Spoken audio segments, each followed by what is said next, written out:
Hallelujah बोलेंगे hallelujah hallelujah hallelujah hallelujah hallelujah hallelujah बोलो यीशु महाराज की जय। बोलो यीशु महाराज की जय। बोलो यीशु महाराज की जय।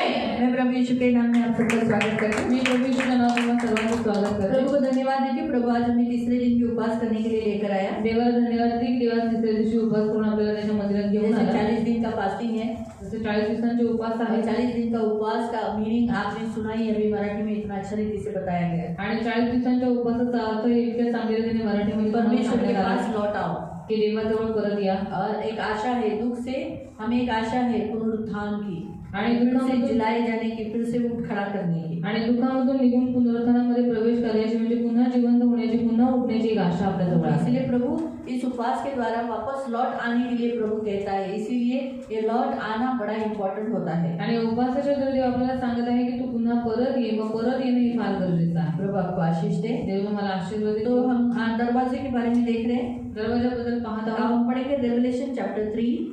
प्रकटीकरण प्रकाशित वाक्य अध्याय 3. रेवलेशन प्रकटीकरण चैप्टर 3 अध्याय 3 और उसका 7 वचन से त्याचं वचन 7 पासून 7 और 8 7 आणि 8 7 और 8 7 आणि 8 हम साथी पढ़ लेंगे 7 और 8। फिलदेल्फिया येथील मंडळीच्या दूताला लिही जो पवित्र व सत्य आहे ज्याच्याजवळ दाविदाची किल्ली आहे ज्याने उघडल्यावर कोणी बंद करणार नाही आणि ज्याने बंद केल्यावर कोणी उघडणार नाही तो असे म्हणतो तुझी कृत्ये मला ठाऊक आहे पहा मी तुझ्या पुढे दार उघडून ठेवले आहे ते कोणी बंद करू शकत नाही तुला शक्ती थोडी आहे तरी तू माझे वचन पाळतेस व माझे नाव नाकारले नाही. अपन प्रार्थना करें। हम प्रार्थना करेंगे. पवित्र पिता हम धन्यवाद देते हैं, वचन की सेवा को आपके हाथों में देते हैं। आपका वचन क्या ही सुंदर, क्या ही पवित्र, क्या ही शुद्ध है, इसलिए वचन हम ध्यान से सुनने के लिए और जो हम सुनते हैं वही पालन करने के लिए तू सहायता करना, दया रखना मेरे महान पवित्र पिता। ये मेरी विनती, मेरी प्रार्थना है, इसलिए वचन हम ध्यान से सुनने के लिए आप मदद करना। ये मेरी विनती है, वचन समझने के लिए आप मदद करना।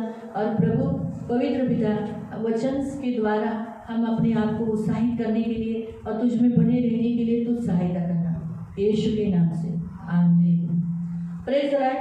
Praise the Lord. जैसे हमने कल देखा, दरवाजा बड़ा ही इम्पोर्टेंट होता है। आणि जसं आपण काल पाहिलं की दरवाजा फार महत्त्वाचा हर आहे. घर को, प्रत्येक घराला दुकान को, दुकानाला बिल्डिंग को, बिल्डिंगला बहुत सारी बातों को दरवाजे लगाए जाते हैं। आणि खूप साऱ्या गोष्टींना दरवाजे लावले जातात. दरवाजा ये प्रोटेक्शन को दर्शाता है। आणि दरवाजा हा सुरक्षिततेला दर्शवतो.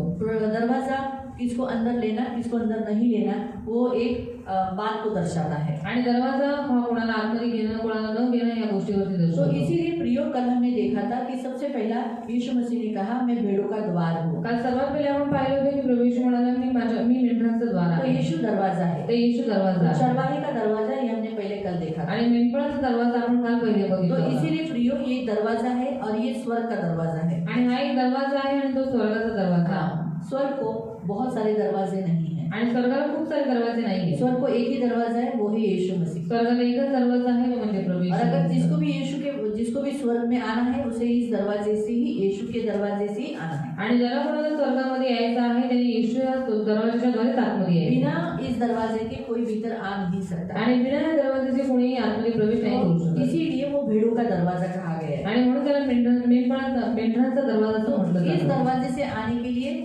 मनुष्य को भेड़ बनना पड़ता है, पर यीशु मसीह का भेड़ बनना पड़ता है। आणि या दरवाजाच्या आतमध्ये येण्यासाठी त्या लोकांना देवाचं मेंढरू बनावं हाँ, लागतं. बहुत जरूरी है। आणि खूप अगर गरजेचं जब आहे. तक भेड़ नहीं बनेंगे अंदर प्रवेश नहीं होगा। जोपर्यंत मेंढरू नाही बनणार आतमध्ये प्रवेश तो नाही. इसलिए वहाँ भेड़िया, म्हणून तिथे जे लांडगे आहेत, जे बोलले आहेत फाड़ने वाले जानवर आणि पाळणारे जीवजंतू नहीं जा सकते। नाही जाऊ शकत. तो चरवाहा किसको जानता है? मेंढपाळ कोणाला ओळखतो?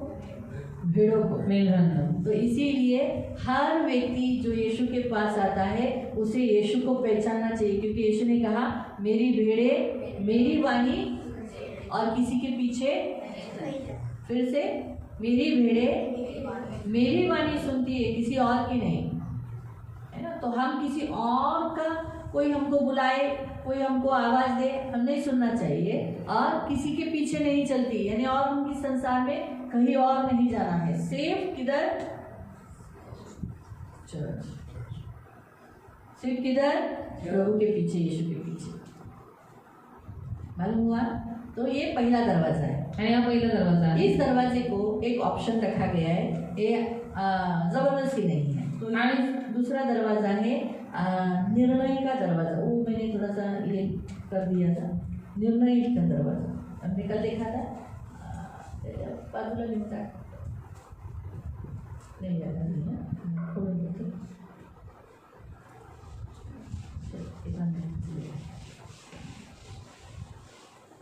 दूसरा इस मला रेवलेशन 3:20 में हमने देखा था, हर एक को ये निर्णय लेना पड़ता है, ये दरवाज़ा चुनना नहीं चुनना। यीशु ने कहा मैं दरवाजे पर खड़ा हुआ खटखटाता हूँ, जो कोई मेरी वाणी सुनेगा मेरे लिए खोलेगा तो मैं भीतर प्रवेश करके क्या करूँगा, उसके साथ वास करूँगा और वो मेरे साथ वास करेगा, है ना। तो इसीलिए तीसरा दरवाजा है संगति का।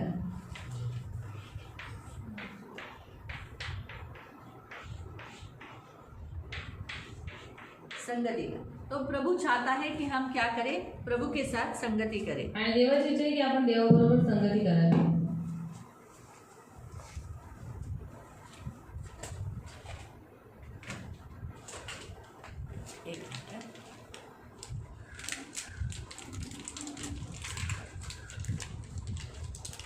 दूसरा दरवाजा है वो निर्णय का। तो हर एक इंसान को चॉइस दिया है, तुम प्रभु को चुनो या नहीं चुनो। तो जो कोई चुनेगा वो चरवाहे के द्वारा भीतर प्रवेश करेगा और जो नहीं चुनेगा वो भीतर नहीं जाएगा। आणि प्रत्येक माणसाला देवाने निवड करण्याचा अधिकार दिलेला आहे। मग जो कोणी त्याला निवड करेल, देवाची निवड करेल तो आतमध्ये जाईल आणि जो निवड नाही करणार तो आतमध्ये नाही जाणार। और साथ में प्रभु दरवाजा खटखटा है संगति का। तो प्रभु चाहता है प्रभु के साथ संगति करें, उसके साथ समय बिताएं। इसीलिए मसीह लोगों ने आपस में एक दूसरे के साथ, विश्वासियों के साथ, प्रभु के साथ संगति बिताना जरूरी है। एक दूसरे के घर जाना, एक जैसे अगर हम चर्च में आए तो एक दूसरे के साथ बैठना, अपना अपना देखना, सिर्फ मोबाइल देखना ये मत किया करो। जब आप मसीह लोग साथ में रहते तो मोबाइल प्लीज मत खोलो। आणि ज्यावेळेस तुम्ही लोक ख्रिस्ती लोक एकत्रित बसलेले असतात त्यावेळेस मोबाईल बिलकुल उघडू नका। आप क्या करो, तुम्ही काय करा, आप एक दूसरे के संग संगति करो, तुम्ही एकमेकांबरोबर बात संगती करो। करा, तुम्ही बोला, एक दूसरे के बारे में बात करो, एकमेकांबद्दल एक बोला, दूसरे के लिए प्रेयर करो, एकमेकांसाठी अच्छी बातें बोलो, वचन से चांगल्या बोलो। गोष्टी बोला, वचनाच्या द्वारे ये बोला। प्रभु संगति चाहता है, आणि ही संगती देवाला जिसमें पाहिजे, प्रभु की महिमा, ज्याच्यामध्ये देवाचा गौरव ये होतो। प्रभु चाहता है। आणि ही तो देवाची तीसरा दरवाजा है संगति का। आणि तिसरा दरवाजा आहे संगती। तो दरवाजा यहाँ जैसे यीशु मसीह ने कहा कि जो कोई, मैं दरवाजा बंद करता हूँ, मैं दरवाजा खोलता हूँ। आणि इथे प्रभू येशू म्हणाला की दरवाजा उघडणं माझ्याजवळ आहे आणि दरवाजा बंद सुद्धा मीच ये करतो। अथॉरिटी है प्रभु की। आणि तो अधिकार देवाकडे आहे। प्रभु के पास दाऊद की कुंजी है, आणि देवाजवळ दाविदाच्या किल्ल्या आहेत, है ना। यही वचन अगर आप आइज़ाया 22 का 22 में पढ़ सकते हैं। आणि हेच वचन तुम्ही यशाया 22:22 मध्ये वाचू शकता। यहाँ लिखा है कि यीशु कहता है कि मुझे दावीद की कुंजी मिली है, दावीद के घराने का अधिकार मिला है। आणि येशू म्हणतो की मला दाविदाच्या घराण्याचा अधिकार, त्याच्या घराण्याच्या किल्ल्या मला भेटलेल्या तो आहेत। यीशु के पास दरवाजा की खोलने की और बंद करने की चाबी है। आणि येशू ख्रिस्ताजवळ दरवाजा बंद करायची, उघडण्याची चावी तो आहे। चाबी अधिकार को दर्शाता तर है। चावी अधिकाराला दर्शवते। देखो आपके घर की चाबी मेरे हाथ में नहीं है, आणि बघा तुमच्या घराची चावी माझ्या वो हातात आपके आहे, पास है। ती तुमच्याच जवळ यानी आहे। आपके पास अधिकार है। आप लॉक कर देते हो तो कोई अंदर नहीं जाएगा, आपने खोला तो आप जा सकते हो। बाहर वाले को बोलेंगे जरा रुको मैं आती हूँ, आप दरवाजा बंद कर दोगे। आणि तुमच्याजवळ अधिकार आहे आणि तुमच्याजवळ चावी असल्यामुळे तुमच्या हातामध्ये आहे, जर कोणाला तुम्हाला आतमध्ये घ्यायचं तर उघडून देऊ शकता, नाही घ्यायचं तर तुम्ही ते बंद करून लॉक मारू शकता, है ना। तो इस रीति से चाबी अधिकार को दर्शाता है। तर चावी ही अधिकाराला और दर्शवते। इसीलिए यीशु मसीह ने पतरस को कहा कि मैं तुझे क्या करूंगा, स्वर्ग के राज्य की कुंजियां, कुंजी यानी बहुत सारी चाबियां दूंगा। आणि म्हणून प्रभू येशू पेत्राला म्हणाला की स्वर्गाच्या राज्याच्या किल्ल्या मी तुला देईन म्हणून। तो अधिकार को दर्शाता है, चाबियां अधिकार को दर्शाता है। तो यीशु के पास अधिकार है दरवाजा का, यानी कौन से दरवाजे का, स्वर्ग खोलने का, स्वर्ग बंद करने का, नरक खोलने का, नरक बंद करने का। आणि येशू ख्रिस्ताजवळ अधिकार आहे दरवाजा बंद करण्याचा आणि उघडण्याचा, मग स्वर्गाचा दरवाजा उघडण्याचा आणि बंद करण्याचा आणि नरकाचा पण उघडण्याचा आप आणि बंद बोलोगे ऐसे करण्याचा। कैसे, स्वर्ग खोलने का, बंद करने का, नरक खोलने का और नरक बंद करने का। आप इसी अध्याय में रेवलेशन में 1 में पढ़ सकते हैं, मुझे स्वर्ग का और नरक का अधिकार मिला है। आणि तुम्ही म्हणाल की असं कसं स्वर्ग आणि नरक बंद उघड करण्याचा अधिकार देवाला दिलेला आहे। हेच वचन तुम्ही प्रकटीकरण अध्याय 1 मध्ये वाचू शकता की प्रभू येशू म्हणतो की मला स्वर्ग आणि नरकाचा अधिकार मला देण्यात जब आलेला आहे। उसने यूहन्ना को दर्शन दिया, ज्यावेळेस त्याने यूहन्नाला दर्शन दिलं 18 वचन 1 का 18, 1:18 मध्ये, तो यशाया का पढ़ लिया? अच्छा ठीक है, आप लोग घर में जाके पढ़ लेना। अभी हम 1 का 18 पढ़ेंगे, वो जो अधिकार का है ना। दावीद की कुंजी, हाँ ठीक है। अभी हम 1:18 पढ़ लेंगे। 1:18 वाचू. मी मेलो होतो तरी पहा मी युगानुयुग जिवंत आहे. हाँ, यीशु कहता है मैं मर गया था लेकिन अब मैं जिंदा हूँ, अब मैं वापस नहीं मरूंगा। इसलिए संसार के लोग जितना भी यीशु को खत्म करना चाहते हैं ना, वो खत्म नहीं होगा।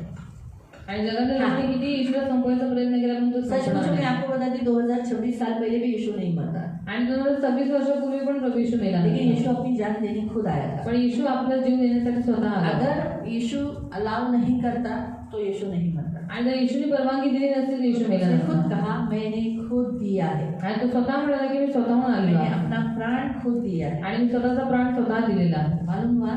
माहिती और वापस मैं लेता हूँ, ऐसा भी कहा कि मैं मेरा प्राण को वापस लेता हूँ। आणि तो असं पण म्हणतो यूहन्ना की पुस्तक में पढ़ सकते हैं। यहोवाच्या पुस्तकामध्ये की माझा प्राण मी परत घेतो. हाँ, तो ये अधिकार मुझे पिता की ओर से मिला है। आणि हा अधिकार मला पित्याजवळून भेटलेला आहे. इसीलिए रोमी लोग बहुत मजा मार रहे हैं। बहुत सारे इंसान लोग जो मसीह विरोधी लोग, उनको लगता है कि देखो यीशु को मारा, यीशु को मारा, देखा है यीशु का क्या है, लल्लू पंजू है। नहीं नहीं, ऐसा कुछ नहीं है। वो तो हमारे लिए वो प्यार था जिसके कारण वो अपना प्राण देने के लिए आए। अभी यीशु को मार के दिखाओ, वो खुद मर जाएंगे। मालूम है? तो अभी यीशु युगानुयुग जीवित है आणि आता अब यीशु को कोई नहीं मार सकता। आणि आता येशू ख्रिस्त युगानुयुग जिवंत आहे. आता त्याला कोणीही मारू शकत नाही. पिलातुस मर गया, पिलात मेला, उसने फिर यीशु को मारने की आज्ञा दी, कारण त्याने येशू ख्रिस्ताला मारण्याची आज्ञा दिली तड़प तड़प के मारा। आणि तडफडून मेला. जितने रोमी लोगों ने उसे मारा, जेवढ्या रोमी लोकांनी त्याला मारलं सब मर गए, ते सगळे मेले. सुबेदार बच गए। फक्त सुभेदार एक वाचला. पश्चाताप किया। कारण त्यांनी पश्चाताप केला होता. मालूम हुआ? माहिती तो है। जो उस समय जो रोमी लोगों के जो सोल्जर्स थे जिन्होंने पश्चाताप किया वो बच गए। कुछ कुछ सोल्जर एग्री नहीं थे कि यीशु को क्रूस पर चढ़ाए। आणि त्यावेळी जे रोमी लोकांमध्ये जे सैनिक होते त्या काही लोकांनी पश्चाताप केला म्हणून ते वाचले. यहाँ तक यहूदी लोगों के सोल्जर लोगों ने भी कुछ लोग एग्री नहीं थे कि यीशु को क्रूस पर चढ़ाए। आणि यहूदीमध्ये जे सैनिक होते ते सहमत नव्हते की त्यांनी येशू ख्रिस्ताला वधस्तंभावरती आराधनालय के चढवावं. जो सभासद जो थे आराधनालय के, जो याजक महायाजक जो थे, वो लोग भी, उसमें से भी सभी लोग एग्री नहीं थे कि यीशु को क्रूस पर चढ़ाए। आणि आराधनालयामध्ये जे सभासद होते किंवा जे तिथे ती लोक याजक आणि महायाजक होते ती लोक तयार नव्हते त्याला वधस्तंभावरती चढवण्यासाठी. तो बहुत लोगों ने पश्चाताप किया, मन फिराया, लेकिन जो लोगों ने मन नहीं फिराया उनकी हत्या उनका मृत्यू बहुत बुरा हुआ। आणि खूप साऱ्या लोकांनी पश्चाताप केला, मन फिरवलं, पण ज्यांनी पश्चातापाने मन नाही फिरवलं त्यांची हालत खूप और वाईट ये जो झाली. पुस्तक है रेवलेशन, एकदम हल्के में नहीं लेना है हमें। आणि प्रकटीकरण अधिक कधी हलक्यामध्ये नाही याद घ्यायचं. रखो ये भविष्यवाणी का पुस्तक है। लक्षात ठेवा हे और भविष्यवाणीचं ये पुस्तक किसके आहे. लिए है? आणि कोणासाठी? हमारे आपल्यासाठी, विश्वासी लोग। विश्वासी लोकांसाठी. क्या लिखा है यहाँ पर? काय लिहिलं इकडे? कि 3 वर्ष या संदेशाचे शब्द वाचून दाखवणारा, ते ऐकणारे व त्यात लिहिलेल्या गोष्टी पाळणारे हे धन्य, कारण समय जवळ आला आहे. तो ये जो लिखा गया है, जो सुनते हैं, विश्वास करते हैं, वो व्यक्ति क्या है? धन्य। ये क्या है? भविष्यवाणी का पुस्तक है। और ये भविष्यवाणी किसके लिए किया है? विश्वासियों को, जो यीशु के पास आते हैं। इसलिए इसमें लिखा हुआ कुछ भी चेंज नहीं होगा, ये होगा और ये हमारे लिए आश्वासन देता है। हाँ ठीक है, 18 वचन। मी मेलो होतो तरी पहा मी युगानुयुग जिवंत आहे. हाँ, आणि मरणाच्या व अधोलोकाच्या किल्ल्या माझ्या जवळ आहेत. क्या लिखा है? मृत्यु और अधोलोक की कुंजियां मेरे पास है। तो अभी उसने स्वर्ग का दरवाजा तो ऑलरेडी वो बन चुका है, कब खोलना कब बंद करना उसके पास अथॉरिटी है। अब नरक की कुंजियां भी, क्या लिखा है? अधोलोक और मृत्यु, उसकी भी कुंजियां उसके पास है। कौन मरना कौन नहीं मरना। इसीलिए प्रियो यहाँ लिखा है बंद दरवाजा, जो हम देखे थे कल का, तो न्याय का दरवाजा हमारे लिए बंद किया। कौन से लोगों के लिए? जो लोग नोहा के समान, लोग नाश नहीं हो, पश्चाताप करने के लिए, मन फिराने के लिए, परमेश्वर के लिए ऊपर विश्वास कर रहे हैं, उन लोगों के लिए न्याय का दरवाजा बंद किया है। तो दरवाजा कभी कभी हमारे लिए परमेश्वर बंद करता है, वो न्याय के लिए। संसार का न्याय होने वाला है। आणि जगाचा न्याय होणार आहे. कहाँ लिखा है कि संसार का न्याय होगा? आणि न्याय हो चुका है, लिखा है आणि पुढे लिहिलेलं आहे की जगाचा न्याय झालेला आहे. यूहन्ना में इससे स्पष्ट रीति से लिखा है न्याय तो हो चुका है, जिन्होंने मुझे विश्वास नहीं किया उनका न्याय हो चुका है। आणि यूहन्नामध्ये स्पष्टपणे सांगण्यात आलेलं आहे की ज्या लोकांनी माझ्यावरती विश्वास नाही ठेवला त्यांचा न्याय होऊन चुकला आहे. तो जो यीशु मसीह का इवन यहाँ तक तीसरा अध्याय के 16वें वचन के बाद से सारे वचनों को पढ़ोगे ना, तो वहाँ लिखा है कि परमेश्वर ने अपना इकलौता बेटा दिया कि जो उस पर विश्वास करे उसका नाश न हो, और जो विश्वास नहीं करेगा वो उसका नाश हो जाएगा। और आगे ऐसा लिखा है, पढ़ो 17। देवाने आपल्या पुत्राला जगाचा न्यायनिवाडा करण्यासाठी नव्हे, हाँ, बच्चों को, यीशु को क्यों भेजा? हमारा न्याय करने के लिए नहीं भेजा, तर त्याच्याद्वारे जगाचे तारण व्हावे म्हणून हमारा पाठवले। उद्धार हो इसलिए भेजा।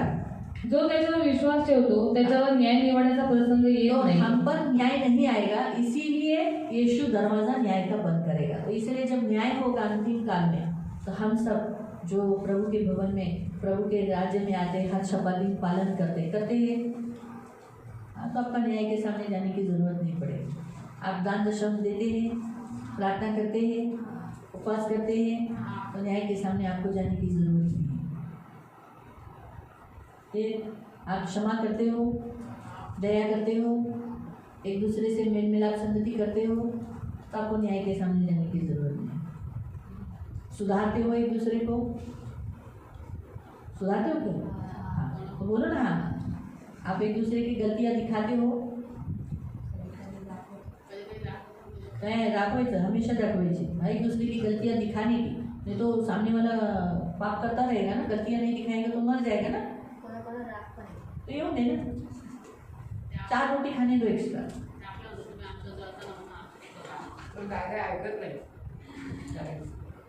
तरी आपण आपलं काम करत राहायचं। ते काय होतं माहिती, मी तुम्हाला सांगते, त्यावेळेला ते बडबडतात, पण नंतर त्यांच्यात भीती येते, ते घाबरायला लागतात। बापरे, तुमच्या समोर मध्ये चुका नहीं करना, कारण तुम्ही बोलता ना,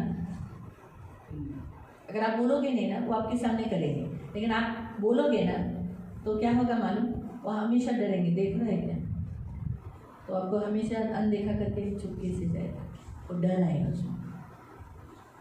आपको क्या हर्ट हुआ, इसने मेरे को विरोध बोला, तू क्यों होता है, नहीं बोलेगा तो मुझ पर जलता है, ऐसा कुछ कुछ बोल देगा, तो आपको बुरा लगा, लेकिन उसके अंदर डर आ गया, आप बोलते हो। दूसरे टाइम पे आप बोलोगे क्या, अरे आज भी लेट, ऐसा बार बार, अरे आज तुम तू लेट, हंस के भी कह, शोभा नहीं देता है, जुना है, और मैं जुना है, मुझे नहीं बोला, तो जुना है तो फिर ये नहीं करना चाहिए। तो क्या होगा, डर है, हम बोलते नहीं ना, इसलिए लोगों में डर नहीं आता, आणि आपण बोलतो लोकांमध्ये भीती नाहीये, म्हणून भीती असली पाहिजे। नहीं आए चर्च में, उसका नुकसान, आणि चर्चमध्ये नाही आलं तर नुकसान त्याचं आहे। किसका नुकसान? कोणाचं नुकसान? बराबर। तो ये याद रखना है, हम प्यार से ही लेकिन बोलना है, ऐसा हर्ट एकदम इंसल्टिंग शब्दों से नहीं बोलना है, लेकिन प्यार से ही सफाई करो। यीशु कैसे प्यार से ही सफाई करता है। क्या पेत्रस, तू मेरे साथ एक घड़ी जाग नहीं सका? यीशु बोले, हे पेत्रा, काय रे, मी इथं रात्रभर प्रार्थना करतोय, आणि काय रे, हां असं कसा रे, तू प्रार्थना करत नाहीस, माझ्याबरोबर जागा, मला मदत पाहिजे होती ना रे, ऐसा बोला क्या? प्यार से ही बोला ना, तो अब प्यार से ही बोलो। कांटा कभी भी प्यार से निकाला जाता है। कैसे? काय नाही होणार, और बोल के सुई घुसा देते हैं।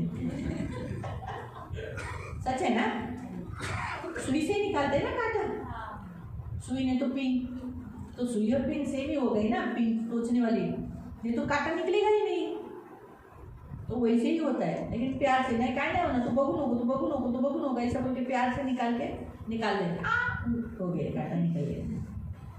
तो समझा? तो न्याय, प्रभु विश्वासियों को न्याय का दरवाजे बंद कर रखेगा, आणि विश्वासी लोकांसाठी देव न्यायाचा दरवाजा बंद ठेवेल। त्याच्यानंतर कोणता होता?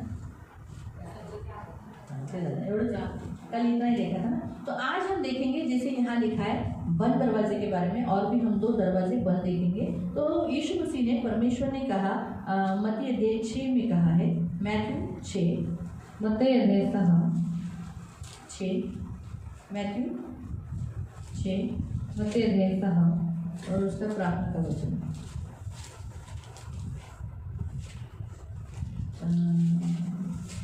6 वचन।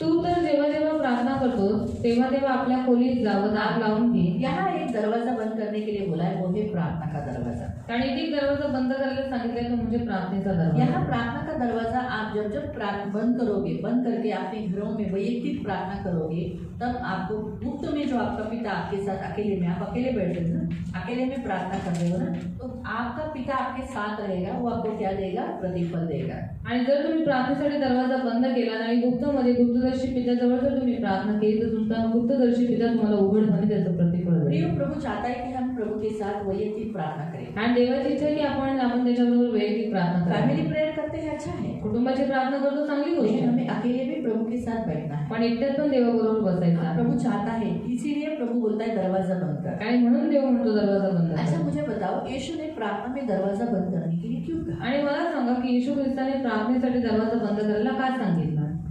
क्योंकि अकेले में तो मेरे से बात नहीं करता।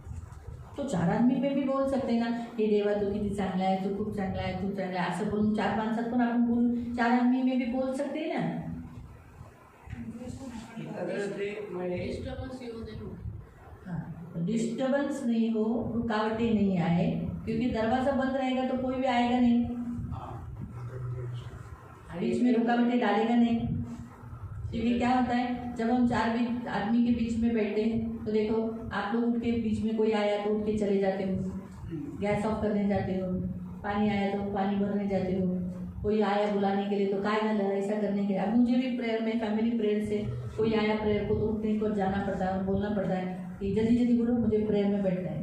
फैमिली प्रेयर से उठी हूँ ना, है ना, तो कभी इसको उठा के जाते बोलते जा बाहर प्रार्थना ली थी, जब तू प्रार्थना करो पड़ता है ना। तो बड़ा प्रेयर हमने एक प्रभु का मान और रिस्पेक्ट छोड़कर, उसको आदर न देकर हम किसी इंसान के लिए गए, आणि देवाला आदर संबंध देता आपण कोणत्या माणसासाठी बाहेर जातो।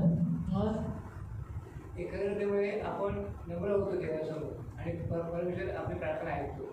हम अकेले में जब बैठते हैं दरवाजे बंद करके, तो हम प्रभु के सामने नम्र हो जाते हैं। ये बात तो सच है, क्योंकि अकेले में बैठेंगे तो हम सब कुछ कन्फेशन करते हैं, हमें कोई डर नहीं रहता है कि अरे कोई सुन रहा है क्या। अभी मैं अगर चार आदमी के बीच में बैठी, सोचो मेरे पति के सामने, जो एस्तर के सामने, जोशुआ मेगा के सामने, तो मैं बोलूँगी क्या कि मैंने ये पाप किया, मैंने गाली दिया, मैंने ऐसे ऐसा गंदा गंदा बोला, बोलूँगी क्या? नहीं, मैं क्या बोलूँगी? प्रभु, इतना ही बोलूँगी, प्रभु मैं पापी हूँ, मुझे माफ करो। लेकिन अकेले में बैठते समय मैं क्या बोलूँगी? प्रभु मुझे इतना चिढ़ा गया था, शोभा नहीं देता, मैं तेरी दासी हूँ, मेरे मुँह से ऐसे अपशब्द निकालना अच्छा नहीं दिखता, प्रभु मेरे से ऐसे क्यों हुआ? नहीं होना चाहिए था, मेरे शोभा देता है। और फिर मेरे अंदर से क्या आएगा? आंसू आएगा, फिर मुझे रोना आएगा। और ये जो रोना होता है ना, ये सच्ची पश्चाताप है। अभी मैं जब चार आदमी के बीच में बैठूंगी तो मैं क्या इतना ही बोलूँगी, प्रभु मैं पापी हूँ, मुझे माफ करो। रोना आया, वो क्या पाप था, वो मैंने बोला क्या? हमने शाम के चर्च में देखा था, अभी मुझे याद नहीं, संडे को देखा था या मंडे को, तो हमने देखा था कन्फेशन कैसा होना चाहिए। कन्फेशन कैसा होना चाहिए? जैसे आखान ने किया, आखान ने क्या गलती किया कि उसने कबूल किया कि हाँ प्रभु के दास, मैंने क्या किया, मैंने ईंट चोरी की, जो बलि भोजन की सोने की ईंट चोरी की थी, मेरे अंदर लालच आ गया, ऐसा वो बोलता है, मेरे अंदर लालच आ गया और मैंने चांदी चोरी की और मैंने कपड़े चोरी किए, मुझे बहुत अच्छे लगे वो कपड़े, जबकि वो किसका था? यहोवा का। वो सामान किसका था? यहोवा के लिए। वो जो लूट बांटी गई थी वो किसके लिए थी? यहोवा के लिए, क्योंकि परमेश्वर ने बोला था कुछ नहीं लेना, लेकिन उन्होंने लिया। तो उसे कैसे कन्फेशन, हम कैसे चार आदमी में भी इतना ही बोले, हाथ चुक ले, हाथ चुक, इतना ही बोलते, लेकिन चार आदमी में हम कबूल करेंगे क्या? आखान ने कैसा वहाँ स्पष्ट रीति से बताया कि मैंने ये किया। अभी मैं ऐसा बोलूँगी क्या मेरे पति के सामने, आप लोगों के सामने, मैंने ये गाली दी? नहीं बोलूँगी। क्यों नहीं बोलूँगी? क्योंकि मैं उस समय अपना इज्जत, अरे लोग, आप लोग, थोड़ा सा स्टेटस है मेरा, मैं एक दास हूँ प्रभु का, और मैं भी आपके सामने बोलूँगी मैंने ऐसा किया, तो नहीं, इतना ही बोलूँगी, प्रभु मेरे से गलती हो गई, मुझे माफ करो, लेकिन मुझे रोने नहीं आएगा। लेकिन अकेले में जब मैं बैठूंगी, दरवाज़ा बंद है, कोई सुनने के लिए नहीं, कोई नहीं, सिर्फ परमेश्वर और मैं। गुप्त में कौन है? गुप्त में कौन प्रार्थना में आया है? पिता। वो मेरी इस प्रार्थना को सुनकर मुझे फीलिंग्स आएगा, मुझे रोना आएगा, मुझे दुख आएगा कि प्रभु इतनी गंदी गाली मैंने दी, इतना ऐसा झूठ बोला, मैंने ऐसा किया, शिश, ये तो बिल्कुल शोभा नहीं देता है। प्रभु के दास को ये करना अच्छा है। सोचो मैं अगर कोई त्योहारों में गई होगी तो मैं ऐसा बोलूँगी, छे प्रभु, अभी आपके सामने मैं बोलूँगी कि मैं त्यौहार में गई थी, पूरनपोली खाई। अभी जनवरी में मैंने वो लड्डू खाया, ऐसा मैं बोल पाऊँगी? मैं क्या बोलूँगा, आप उधर है, ऐसे मैं बोलूँगी ना। लेकिन मैं इतना ही बोलूँगी, प्रभु काय बोलूँगी, लखन समझना है, मुझे क्षमा कर। तो मैं अकेले में क्या बोलूँगी, प्रभु मैंने बिल्कुल खाया, मुझे माफ़ कर दो, मुझे क्षमा करो, नहीं करना चाहिए था, गोड़ गोड़ बोला, मेरे को तो साल भर गोड़ गोड़ बोलना है, गोड़ तो बोलना ही नहीं, नमकीन होना है, लेकिन मैंने कहा बहुत बोलो, मुझे माफ़ कर दो, मुझे क्षमा। ऐसा मैं अकेले में बोलूँगी, रोना आएगा। तो दरवाज़ा बंद वो हमारे लाभ के लिए है। तो हमने जो कल देखा ना कि परमेश्वर जो दरवाज़ा बंद करता है और यहाँ दरवाज़ा बंद करने के लिए कहा है, वो एक लाभ के लिए है। हम कभी कभी दरवाजे बंद को अच्छा नहीं सोचते, हम क्या सोचते हैं, दरवाज़ा बंद है, परमेश्वर क्यों ऐसा करता है, लेकिन वो हमारे अच्छे के लिए होता है। न्याय का दरवाज़ा हमारे लिए बंद होना बहुत बड़ी बात है प्रियो। अगर हमारा न्याय स्वर्ग में नहीं होगा कितना अच्छा। और आज प्रार्थना में दरवाज़ा बंद करके आप अकेले बैठो, ये प्रभु यहाँ है, ये दरवाज़ा बंद आपको क्या करेगा, चेंज करेगा। ये जो वचन जो आपने आगे बोला है, वो आज ही मेरे सुबह 3 बजे से लेके 5:15 बजे तक, मैं बचपन से लेके आज बूढ़ा हो गया, परमेश्वर में जवानी हूँ, जितने भी मैंने जितने गुनाह किए, क्या किए, सब पश्चाताप किया आज। और ये वचन आज आपने बोला, इसके लिए परमेश्वर को कोटि धन्यवाद। ऐसा ही होता है, जब हम अकेले में बैठते हैं ना, तभी हम कन्फेशन करते हैं, आणि ज्यावेळेस आपण एकट्यात असतो तेव्हा आपण एहसास कबूल होता है। करतो, त्यावेळेस आपल्याला जाणीव होते. और बताओ दरवाज़ा क्यों बंद करना है?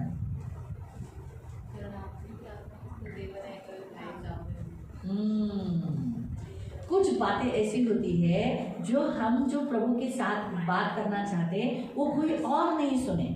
हम हमारे लिए करते हैं, अपने पति के लिए करते हैं, पत्नी के लिए करते हैं, बच्चों के लिए करते हैं, लोगों के लिए करते हैं। तो प्रभु चाहता है कि वो प्रभु ही सुने, कोई और नहीं। अभी मैं अगर 4 आदमी के बीच में, जैसे कल हमने बोला ना कि मैंने अभय प्रभु उस भाई को दारू को छुड़ा दो, तो आप सबने सुना और बाहर जाकर उस आदमी को बता दिया, अरे दीदी तेरी प्रार्थना।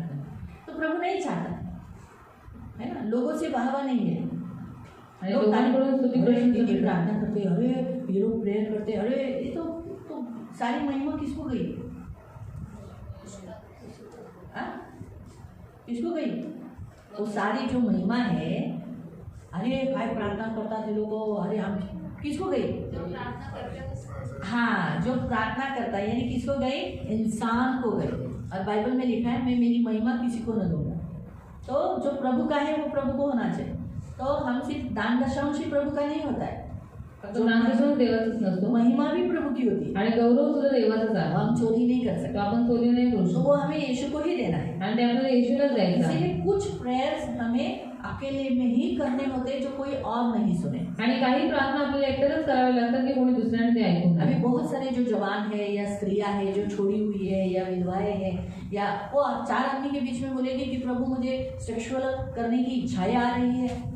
आणि खूप सारे जे स्त्रिया आहेत किंवा पुरुष आहेत किंवा जे तरुण मंडळी आहेत, ते लोक 4 चौघांमध्ये अशी प्रार्थना करतील का की मला सेक्शुअल रिलेशनशिप करायची इच्छा झालेली नहीं आहे. तो उसके लिए अकेले में ही बैठना पड़ेगा, प्रभु से मांगना पड़ेगा कि प्रभु मेरे बॉडी को कंट्रोल कर, शांत कर, प्रभु मुझे इसमें गिरने मत दे, व्यभिचार में फंसने मत दे, है ना। अकेले में ही बोल पड़ सकते हैं ना, प्रभु मेरी आँख तितर बितर होती है, गंदे गंदे वीडियोस देखते, इधर एक दूसरे के पास गंदे जगह पर आग जाती है। मुझे एक बहन ने ऐसे ही कहा था, आणि एक बहीण मला अशीच म्हणाली, दीदी मैं क्या करूँ? वो अकेले में आके मुझे पूछा, प्रभु मैं दीदी मैं क्या करूँ? आणि ती एकट्या झाल्याने तिने मला विचारलं की दीदी मी काय करू. मेरी आंखें लेडीज हो जेंट्स हो, उनके अवयवों पर अलग अलग अवयवों पर जाती है। आणि हम ऐसे मुंह को देखते हैं ना, आणि आपण कसं तोंडाला बघतो ना, ज़्यादा करके अगर मेरा कैसा है, जरा चमकी वाला कपड़ा रहेगा तो ड्रेस पहनना चल जाता है, नहीं तो आप लोग कौन सा कलर पहना है, कौन सा ड्रेस पहना है, वो मुझे याद नहीं रहता है। देखा, अरे गेल्या रविवारी घातले, अरे गेल्या रविवारी काल घातलेलं मला आठवत नाही तुमचा।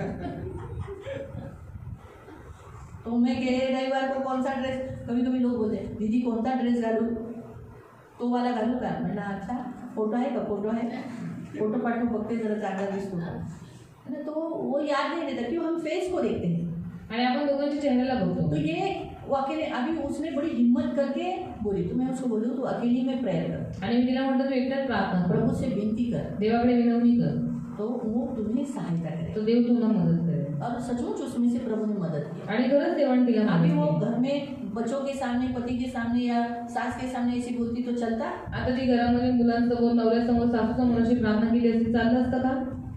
तो कुछ प्रेयर जो इसने बताया कि हम कुछ प्रेयर जो ऐसे होते हैं जो हमें अकेले में ही करना होता है, आणि काही प्रार्थना अशा असतात ज्या आपल्याला एकट्यातच कराव्या कोई लागतात. और नहीं सुने। ती कोणी दुसऱ्याने दरवाजा ऐकू खुला नये. रहेगा दरवाजा उघडा असेल तो क्या होगा? तर काय होईल? आएंगे, लोक येतील, आएंगे और सुनेंगे, येतील आणि ऐकतील. सुनेंगे। अच्छा ये अकेले ये प्रार्थना कर रही, मैं अंदर आ गई, आणि प्रार्थना करते, मी आतमध्ये आली, मेरा कान थोड़ी बह रहा है, माझे कान थोडी बहिरे, मैं सुनूंगी, मी ऐकतील. मैं थोड़ी नहीं देख रही हूँ, लेकिन मैं कान तो मेरा सुन रहा है ना। आणि मी बघत नाहीये पण माझे कान तर ऐकतात ना.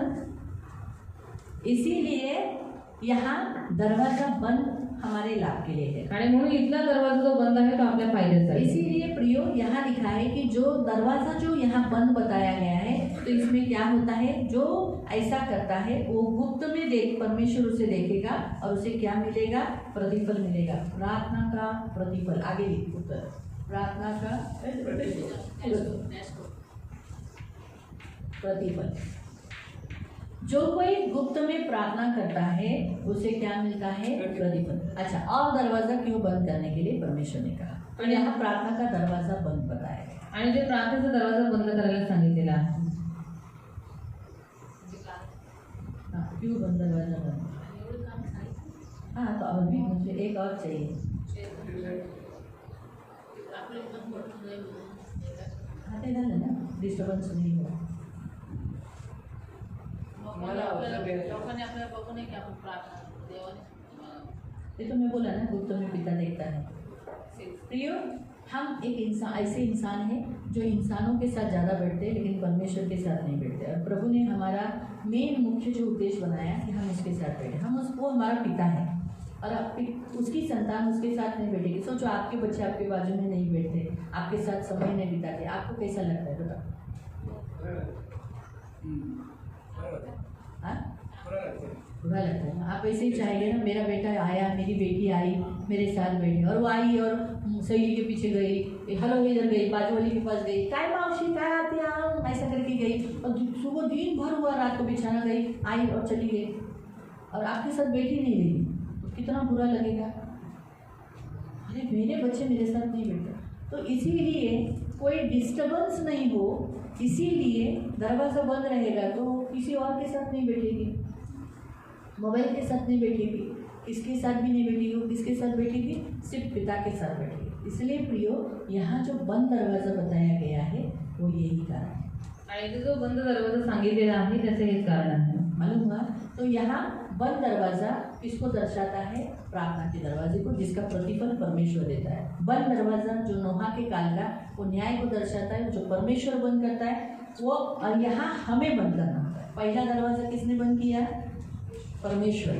अब प्रार्थना के समय पर हमारा दरवाज़ा हम बंद रखें, मतलब प्रार्थना करते समय वो हमें बंद करना होता है, आणि जिसका परमेश्वर प्रतिफल देता है। आणि सर्वात पहिले जो दरवाजा बंद करण्यात आलेला तो देवाने स्वतःहून बंद केला होता, पण आता जो प्रार्थनेचा दरवाजा आहे तो आपल्याला बंद करावा लागतो. तो बंद केल्यानंतर देव त्याचं प्रतिफल आपल्याला दूसरा देतो. दरवाजा परमेश्वर ने फिर से बंद करने के लिए कहा, वो है फसह मनाते समय। आणि दुसरा दरवाजा देवाने बंद करायला सांगितलेला, ज्यावेळेस ते लोक वलांडण सण साजरा करत 12वें होते. अध्याय में पढ़ सकते हैं। निर्गमन 12 मध्ये वाचू शकतो. निर्गमन अध्याय 22 में, 12 में आप सारे अध्याय उन वचनों को पढ़ सकते हैं, 22 वचन में भी पढ़ सकते हैं, जहाँ खास बताया गया है कि मेमना को लहू चौखट और अलंगों पर लगाकर दरवाज़ा बंद करके तुम्हें भीतर क्या करना है?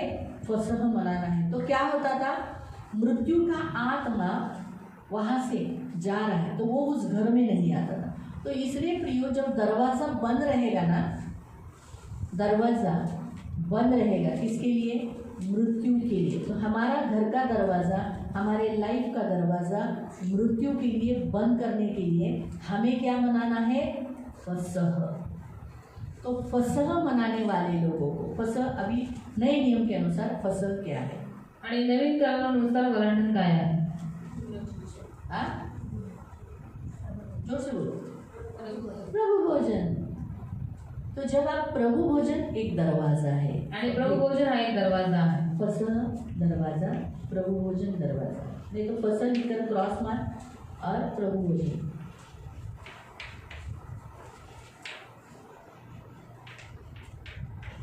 ये दरवाज़ा हमें मृत्यु से बचाता है।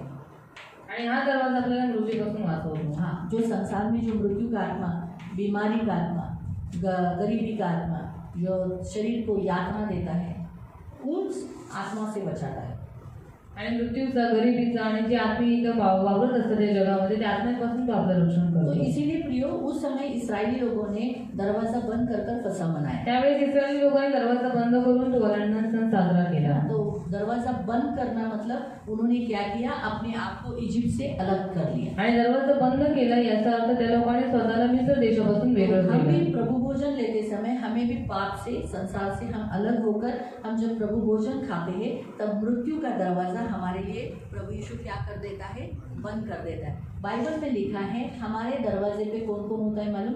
मृत्यु, पाप, हाकिम, न्यायाधीश रहता है, दंड देने वाला। दरवाजे पे कौन कौन है? दरवाजावरती कोण कोण आहे? पाप है। पाप आहे. जेनेसिस में पढ़ सकते हैं, दरवाजे दरवाजे वाचू पर शकता. पाप दबका खड़ा है। की दरवाजावरती पाप उभा आहे. लेकिन प्रभु की स्तुति हो, अगर हम फसह मनाते हैं तो हमारे दरवाजे पर पाप नहीं है। आणि जर आपण वलांडण सण साजरा करतो तो आपल्या दरवाजावरती पाप नाही आहे. दूसरा, हाकिम. तो हमारे दरवाजे पर हाकिम खड़ा नहीं रहेगा, हमें दोष लगाने के लिए, न्याय करने के लिए, हमें मृत्यु देने के लिए।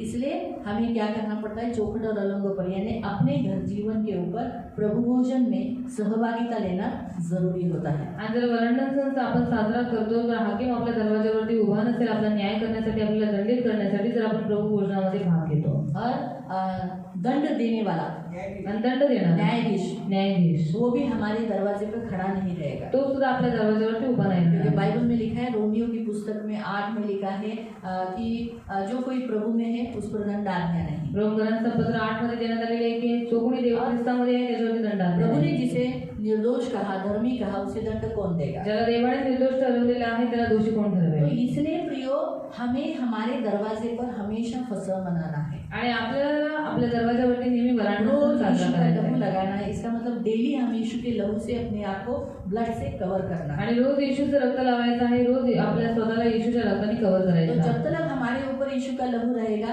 हम अटैक में नहीं होंगे, शैतान हम पर हमला नहीं करेगा, बीमारी हम पर अटैक नहीं करेगा। आणि जोपर्यंत आपण येशू ख्रिस्ताच्या रक्तामध्ये आहोत तोपर्यंत शैतान किंवा आजार पण काही आपल्यावरती हमला करू क्या शकणार आप नाही. डेली अपने लिए ऐसा बोलते हैं, प्रभु यीशु मैं आपका लहू अपने ऊपर लगाता हूँ, सुबह रात को डेली बोलते हैं। मेरे घर के ऊपर लगाता हूँ, आणि मेरे रोज बच्चों के ऊपर लगाता हूँ। माझ्या घरावर माझ्या मुलांना अभी तुझं रक्त हमको लावतो. ऐसा तेल लेकर ऐसा खास स्पेशल लगाने की जरूरत नहीं, क्योंकि विश्वास के द्वारा हम क्या बोलते हैं, प्रभु यीशु मैं आपका सर्व सामर्थी लहू मेरे ऊपर, मेरे पति के ऊपर, जोशुआ एस्तर के ऊपर, कलीसिया के ऊपर, कलीसिया में आने वाले हर एक व्यक्ति के ऊपर मैं लगाती हूँ। तो वैसे आप भी अपने लिए डेली लगाना है कि प्रभु मैं अपने ऊपर, मेरे फैमिली के, आपके जो घर के सदस्य हैं, आपका स्टार्टिंग में यही प्रेयर होना चाहिए कि प्रभु यीशु मैं आपका लहू लगाती हूँ, क्योंकि वही लहू यही एक है जहाँ शैतान हमें हाथ नहीं लगा सकता, मृत्यु हमें छू नहीं सकती। आणि तुम्ही रोज तुमच्यावरती आणि तुमच्या कुटुंबावरती येशू ख्रिस्ताचं रक्त लावलं पाहिजे. कारण ज्यावेळेस आपण येशू ख्रिस्ताचं रक्त लावतो तर शैतान, पाप आणि कोणीही आपल्याला हात लावू शकत नाही, स्पर्श करू तो शकत नाही. फसह मनाते समय उन्हें दरवाजा बंद करने के लिए बोला था। आणि वलांडण सण साजरा करताना त्यांना दरवाजा बंद करायला तो लोग सांगितलं. दरवाजा बंद कर रहे थे और मृत्यु का आत्मा ऐसा जा रहा।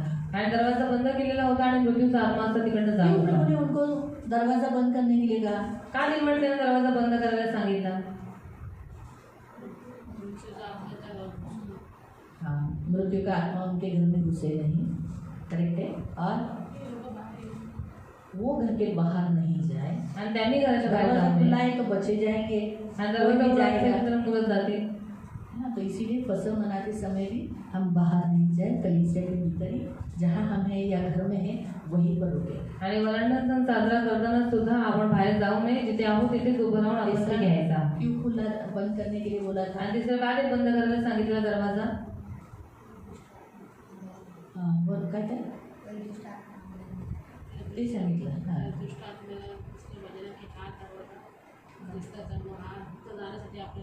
मनाई आहे. और अरे बाबा, दरवाजा उघडा असला आणि तो मृत्यूचा आत्मा चाललाय तर लोक घाबरणार नाही का? हा, मृत्यू येऊ नये म्हणून. कारण त्यांना माहिती आहे ना आता मृत्यूचा आत्मा इथून चाललाय, तर मग ते बघायला खास जातील ना, त्यांच्यात ती जिज्ञासा होईल ना. आणि मृत्यूच्या आत्म्याला बघितल्यावर जिवंत राहतील का ते लोक? त्यांना अटॅक आला तर त्याला मृत्यूचा आत्मा काय साधा आहे का? तो दर भयंकर आहे. प्रभू काय म्हणाला की तुम मृत्यू को न देखोगे. स्वाद तो छोड़ा. स्वाद काय है, टेस्ट काय है मृत्यूचा? और मृत्यू को चखना क्या है? कड़वाहट, कड़वापना, पित्त के जैसा जलना. आणि पित्तासारखं जळणं. कभी हुआ है यहाँ ऐसा जलता है पित्त के जैसा? होता है. हाँ, ये मृत्यु का स्वाद है. यानी आने वाले दिनों में मृत्यु आएगी. ये इधर चलेगा, बहुत पित्त के जैसा कड़वाहट लगेगा, एकदम अजीब सा लगेगा, खाना नहीं जाएगा, पानी तक नीचे उतरने के लिए तकलीफ आएगी, है ना. इसीलिए मरने से पहले लोग खाना छोड़ देते हैं, हालत खराब हो जाती है, खाना नहीं जाता, पानी नहीं जाता, क्योंकि उनको यहाँ गिरने के लिए तकलीफ होती है, यहाँ जलता रहता है. जो मिष्टान हम मजा लेके खाते हैं खाना, वो उनको बिल्कुल अच्छा नहीं लगता, उसका स्वाद नहीं आता, टेस्ट नहीं आता है. क्यों? मृत्यु उनको बोलती खाना नहीं खाना, दुबली दुबली दुबला दुबला होके जाना. इसीलिए है ना, तो मृत्यू का आत्मा का टेस्ट ही है. आणि मृत्यूच्या आत्म्याची चव आहे. आग लगना, आग लागणं, कुछ खाने का टेस्ट न लगना, आणि जीवनाची काही चव न लागणं, कड़वाहट के जैसा, पित्त के जैसा रहना, उल्टी आना, पित्तासारखं खाने की उलट्या इच्छा नहीं होणं, रहना, काही खायची इच्छा नसणं. ऐसा करके चिल्लाते रहे. और देखना तो अंधकार, मरे हुए लोग, उनके मरे हुए लोग उनके सामने आ रहे हैं. आणि बघणं म्हणजे अंधकार किंवा मेलेली लोक दिसणं, त्यांची बाळा, मेलेली लोक त्यांच्या समोर तुझा येतात. बाप आहे मी, आलोय तुला घ्यायला. और बेटा तेरा पिता हूँ मैं तुझे लेने के लिए आया हूँ. तो मरे हुए लोग दिखते हैं. तर मेलेली लोक दिसतात. मृत्यु का आत्मा मरे हुए लोगों का रूप लेकर आता है 2 महीने पहले से. आणि मृत्यूचा आत्मा 2 महिन्यापूर्वीच मेलेल्या लोकांचं लोक धारण सोते करतो. हैं. म्हणून ती लोक तो झोपतात, मरे हुए लोग आते तर हैं. त्यांची मेलेली लोक त्यांना दिसतात. तो आग खुला करके देखेंगे तो बोलेगा आगं बघ तो बघ, आई आली बघ, आई की तो उभी आहे बघ, आई वो उभी आहे. आणि डोळे उघडे असलेलं मंदिर देख मेरी माँ वहाँ पर खड़ी है. ना, तो ये टॉर्चर है, वो एक सताव है. तर एक छोड़ा से सताव आहे है तो. ना. तो इसीलिए मेरे ख्याल से यूहन्ना 8 में कहा है ऐसा कि तुम जो मुझ पर विश्वास करते हैं वो मृत्यू को न देखेंगे. आणि योहान 8 मध्ये सांगितलेलं आहे की जे कोणी माझ्यावरती विश्वास ठेवतात ते कधी मृत्यूला पाहणार नाही.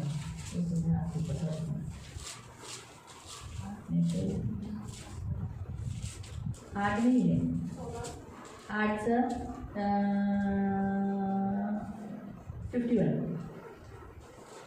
मी तुम्हाला खचित सांगतो, जर कोणी माझे वचन पाळील तर त्याला मरणाचा अनुभव कधी येणार नाही. क्या लिखा है? मैं तुमसे सच सच कहता हूँ कि यदि कोई मेरे वचन पर चलेगा तो वो अनंत काल तक मृत्यु को न देखेगा. चल, स्वाद छोड़ दो. यहाँ क्या लिखा है आगे देखो. यहूदियों ने कहा अब हम जान लिया कि तुझमें दुष्टात्मा है. तो अब्राहम मर गया, भविष्यवक्ता मर गए, और तू कहता है जो कोई मेरे वचन पर चलेगा वो मृत्यु का स्वाद न चखेगा. अभी वो लोग ने क्या बोला? मृत्यु का स्वाद, क्योंकि ऑलरेडी मृत्यु एक स्वाद है. जैसे भोजन खाते समय आपको कैसे मालूम पड़ता है ये तीखा है, मीठा है, खट्टा है, कड़वा है, एक स्वाद है ना. हमारी ये जो टंग होती है और अंदर दांत, ये सब हमें टेस्ट करवाती है. तो हम जब करेला खाते तो हम क्या बोलते? भैया किती कडू आहे, बापरे किती कडू आहे ना, अगो आई किती कडू भाजी आहे ही, मला नको. बराबर है. और जब आप रसम खाते हो तो बोल बापरे कितना खट्टा है, कितनी खट्टी करी है, रसम बनाई है, क्योंकि टमाटे का बनता है ना वो तो, और इमली का पल्प डाल के. बराबर. और अगर ज़्यादा मसाला डाला तो आप बोलते बापरे कान वाजला, तिखट है. तो ये स्वाद जिसे कहते हैं.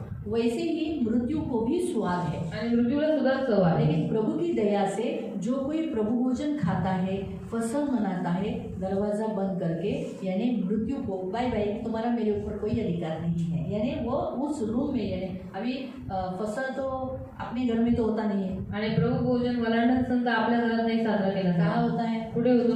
चर्च मंडळीमध्ये. और जिस घर में हाउस चर्च होता है आणि ज्या घरामध्ये औषध असतो उनके घर में, या कोई रिक्वेस्ट करता है ब्रदर को कि हमारे घर में फास्टिंग प्रेयर रखा है तो आप प्रभु भोजन लाओ, तो अगर उन्होंने हाँ बोला तो हम उनके घरों में लेके जाते, वरना हम मोस्टली सभी लोगों के घरों में नहीं लेके जाते. किंवा जर कोणी असं रिक्वेस्ट केली, विनवणी केली की आमच्या घरामध्ये उपास प्रार्थनेचं प्रभू भोजन ठेवा तर ठेवतो, नाही तर आम्ही नाही घेऊन जात. नहीं तो फिर नहीं लेके लेके जाते, हाउस चर्च में होता है। आणि हावचर्चमध्ये होतं तभी वो घर प्रभु चुना, कारण ते घर देवाने निवडलं, इसीलिए उस घर में प्रभु भोजन होता है, और इसीलिए मृत्यु उस घर में और उस घर में आने वाले लोगों के ऊपर नहीं आता। आणि म्हणून मृत्यू त्या घरामध्ये आणि त्या घरातल्या लोकांवरती नाही आहे।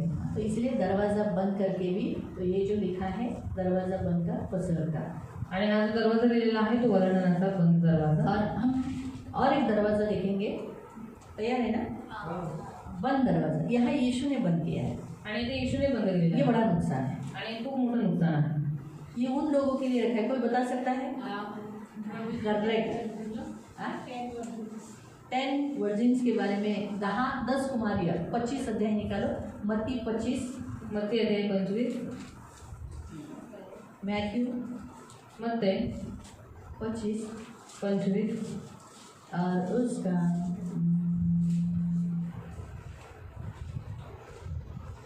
2 से पढ़ो। त्यात 5 मूर्ख होत्या व 5 शहाण्या होत्या। 10 कुमारी यीशु को मिलने के लिए आई, लेकिन उसमें से 5 मूर्ख थी और 5 बुद्धिमान थी।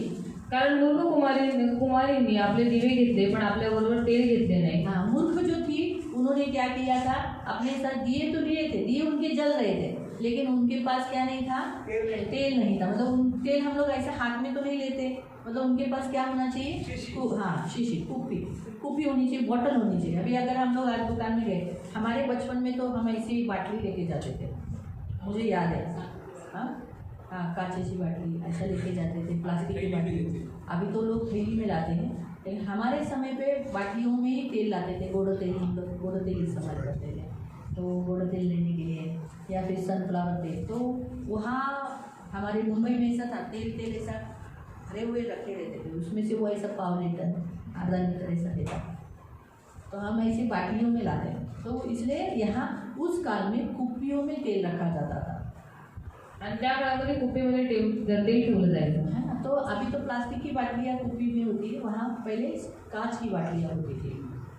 तो यहाँ हम देखते हैं कि कुप्पी में तेल रखा, फिर शहाण्यांनी आपले दिवे घेतले व भांड्यात तेलही घेतले। हाँ, उन्होंने क्या किया, कुप्पियों में तेल लिया। जो बुद्धिमान थी वो कुप्पियों में तेल लिए थे। फिर मग वराला विलंब लागला व त्या सर्वांना डुलके आपल्या आल्या व झोप लागली।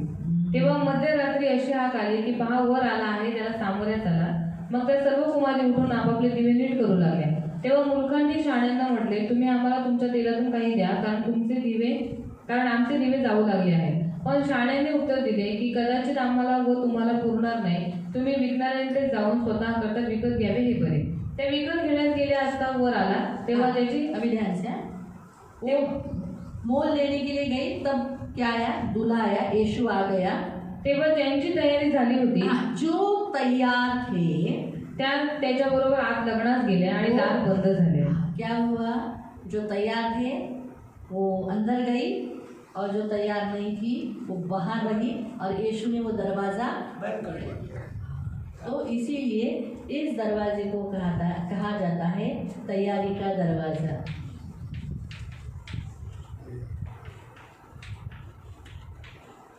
यीशु के आगमन का दरवाज़ा, क्रॉस में आप अपने इसमें लिख सकते हैं, आगमन का। तो जो लोग तैयार हैं वो इस दरवाज़ा में रहेंगे, और जो तैयार नहीं उनके लिए दरवाज़ा बंद रहेगा। आणि जे तयार आहे त्यांच्यासाठी हा दरवाजा त्यांना आत घेतला जाईल, आणि जे तयार नाही त्यांच्यासाठी दरवाजा बंद देखते होईल। दरवाज़ा बंद हुआ, दरवाज़ा बंद होने के बाद देखो क्या हुआ, 11। नंतर त्या दुसऱ्याही कुमारी येऊन म्हणाल्या, प्रभुजी आमच्यासाठी दार उघडा। दरवाज़ा बंद हो गया, खोल, दरवाज़ा बाहर से ठोक रहे, वो लोग अपने आप को तैयार किया, माफ़ी मांगा, पश्चाताप किया, ऐसा करके। तैयारी मतलब क्या, मोल लेने गए ना वो लोग, तो वो लोग ने तैयार करके आए ना, कुप्पी में तेल लेकर आए ना, दिए को तो ऑलरेडी जल ही रहे थे, बुझने को आए थे, उसमें तेल वो लोगों ने डाल दिया। मतलब क्या, वो लोगों ने पश्चाताप किया, फिर प्रार्थना करने लगे, सुधारने लगे, सुधारना लाए, खुद पे चेंजेस किया। क्योंकि निन्वे के लोगों ने क्या किया, चेंजेस किया, सिर्फ उपास किया नहीं हुआ। ये देखकर यीशु परमेश्वर ने दंड नहीं दिया, ऐसा नहीं है, दंड नहीं दिया ना, निन्वे के लोगों को दंड नहीं दिया ना। क्यों नहीं दिया, सिर्फ उन्होंने फास्टिंग किया बोलकर नहीं, वो चेंज हुए, उन्होंने बुरे काम छोड़ दिए, वो लोग मारते थे, हत्या करते थे, व्यभिचार करते थे, मूर्ति पूजा करते थे, वो छोड़ दिया। गंदे गंदे काम करते थे, दारू पीते थे, व्यसन करते थे, वेश्यागमन करते थे, वो छोड़ दिया। वेश्याओं ने वेश्यावृत्ति छोड़ दिया। ये सारा गंदा काम वो लोग ने छोड़ दिया। ये देखकर परमेश्वर ने दंड नहीं दिया। नहीं तो निन्वे देश क्या होने वाला था? हाँ, एक देश था ऐसा बोला जाता, लेकिन वो देश अभी भी है। इसलिए क्योंकि पश्चाताप किया गया है ना। तो तैयारी किसको दर्शाता है? सुधारना, ये सब। लेकिन फिर भी देखो, ठोकने के बाद दरवाज़ा नहीं खुला, मतलब ये दरवाज़ा एक बार बंद हुआ तो बंद हुआ, फिर नहीं खुला। ये बड़ा खतरनाक दरवाज़ा है। इसीलिए ये एक बड़ी चेतावनी है। ये किसके लिए है? खास अभी ये जो है, ये जो वचन है, ये किन लोगों के लिए है?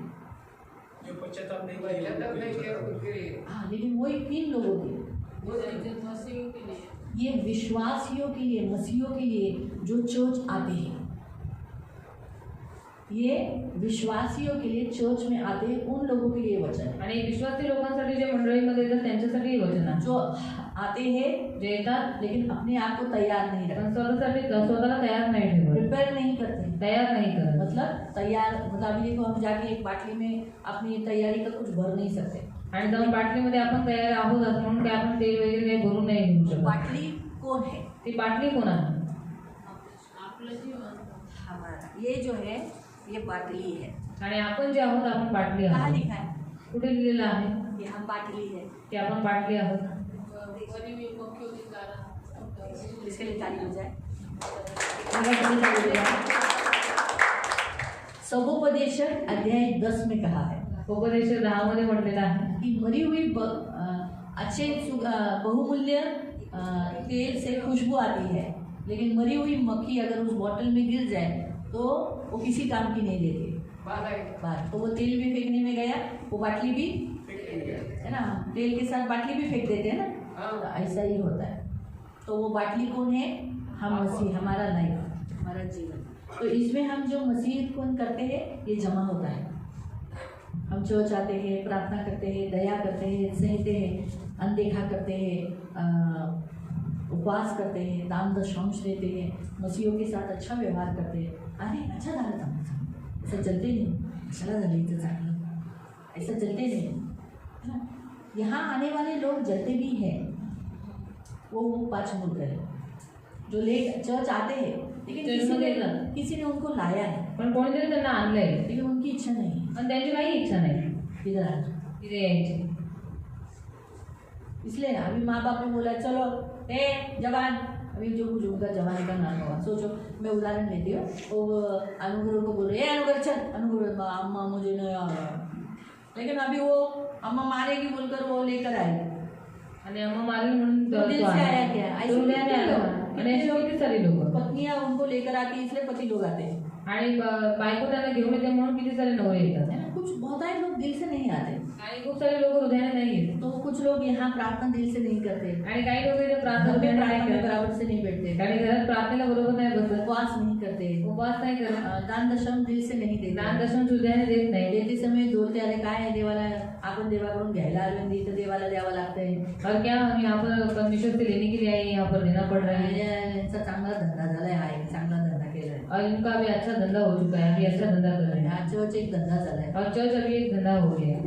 बायबलमध्ये आज्ञा दिली, त्यांची मेंटॅलिटी ते अशा रीतीने बोलतात, त्यांना असं जर दशांश नाही द्यायचं, यांच्याकडे सगळं काही आहे, और दशम देने की कोई जरूरत नहीं, इनके पास सब कुछ है. मग हे ऐकतात, तसे बरेच जण ऐकतात, दशांश देत नाही। तो बहुत सारे लोग इन बातों को सुनते हैं और उनका सुनकर दशांश नहीं देते. अशी जी लोक आहेत ते मूर्ख आहेत, तो ऐसे जो लोग हैं वो मूर्ख त्यांनी हैं, आपल्याला तयार, ते आले तर आहेत चर्चमध्ये, और वो आए तो है चर्च में, पण ज्या नियम आणि विध्या त्यांनी पालन केले पाहिजे ते करत नाही, वो जो नियम विधि उन्होंने पालन करनी चाहिए वो लोग करते मतलब हैं, अपने आप को तैयार नहीं रखा है। म्हणजे स्वतःला तयार नाही ठेवले. जो तैयार है, जे तयार आहे, जिनको ऐसा लगा कि अरे बाबा चंद पैसों के लिए मैं अपना आत्मा नाश क्यों करूं, हाँ, जैसा- प्रभु का प्रेम तो प्रभु को दूंगा, एटलीस्ट मुझे स्वर्ग तो मिलेगा, इधर नहीं मिला तो नहीं मिला, स्वर्ग तो मिला, काफी है बाबा।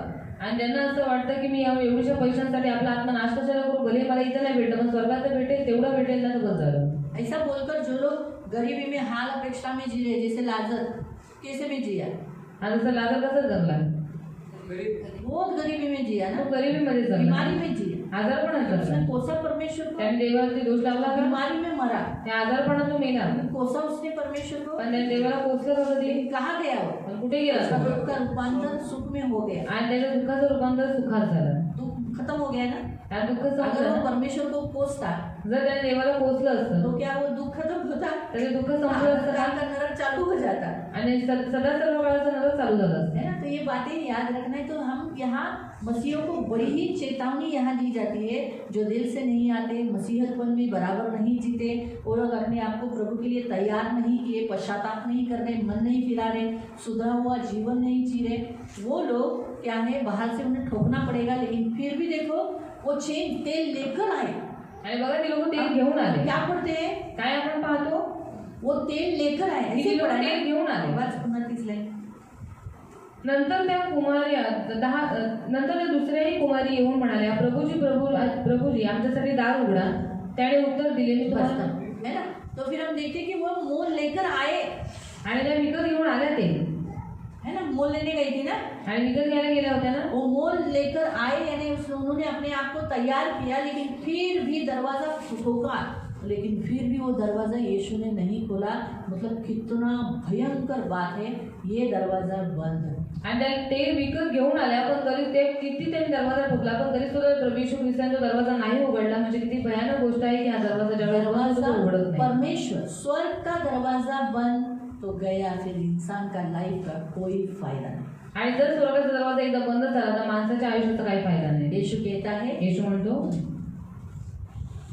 त्याने उत्तर दिले, मी तुम्हाला खचित सांगतो, मी तुम्हाला ओळखत नाही. मैं तुम्हें पहचानता नहीं. जिन्होंने परमेश्वर को पृथ्वी पर रहते हुए नहीं पहचाना, परमेश्वर उन्हें भी नहीं पहचाना. आणि त्यांनी पृथ्वीवरती राहून देवाला नाही ओळखलं, देव त्यांनाही नाही स्वर्गात ये ओळखलं. बहुत भयंकर बात है कि वो लोग पश्चाताप कर कर, मन चेंज कर कर आने के बाद भी स्वर्ग का दरवाजा नहीं खुला. आणि ही खूप भयानक गोष्ट आहे की ते मन फिरून आल्या, पश्चाताप करून आल्या, पण तरी सुद्धा स्वर्गाचा दरवाजा त्यांच्यासाठी नाही एक बार उघडला. स्वर्ग का दरवाजा बंद हुआ तो नहीं खुलेगा. आणि एकदा जर स्वर्गाचा दरवाजा बंद झाला तर तो पुन्हा नाही उघडणार. तो इसीलिए हमें ये दरवाजे के प्रति परमेश्वर चेतावनी देता है. आणि म्हणून या दरवाजाच्या प्रति देव आपल्याला चेतावणी देतो. बहुत बड़ी चेतावनी है. खूप मोठी चेतावणी आहे. Be careful. खूप काळजीपूर्वक और ये राहा. चेतावनी मसीहों को है. आणि ही जी जो चेतावणी खास आहे ती करके ख्रिस्ती चर्च लोकांसाठी में आते आहे, हैं. जे खास करून मंडळीमध्ये येतात.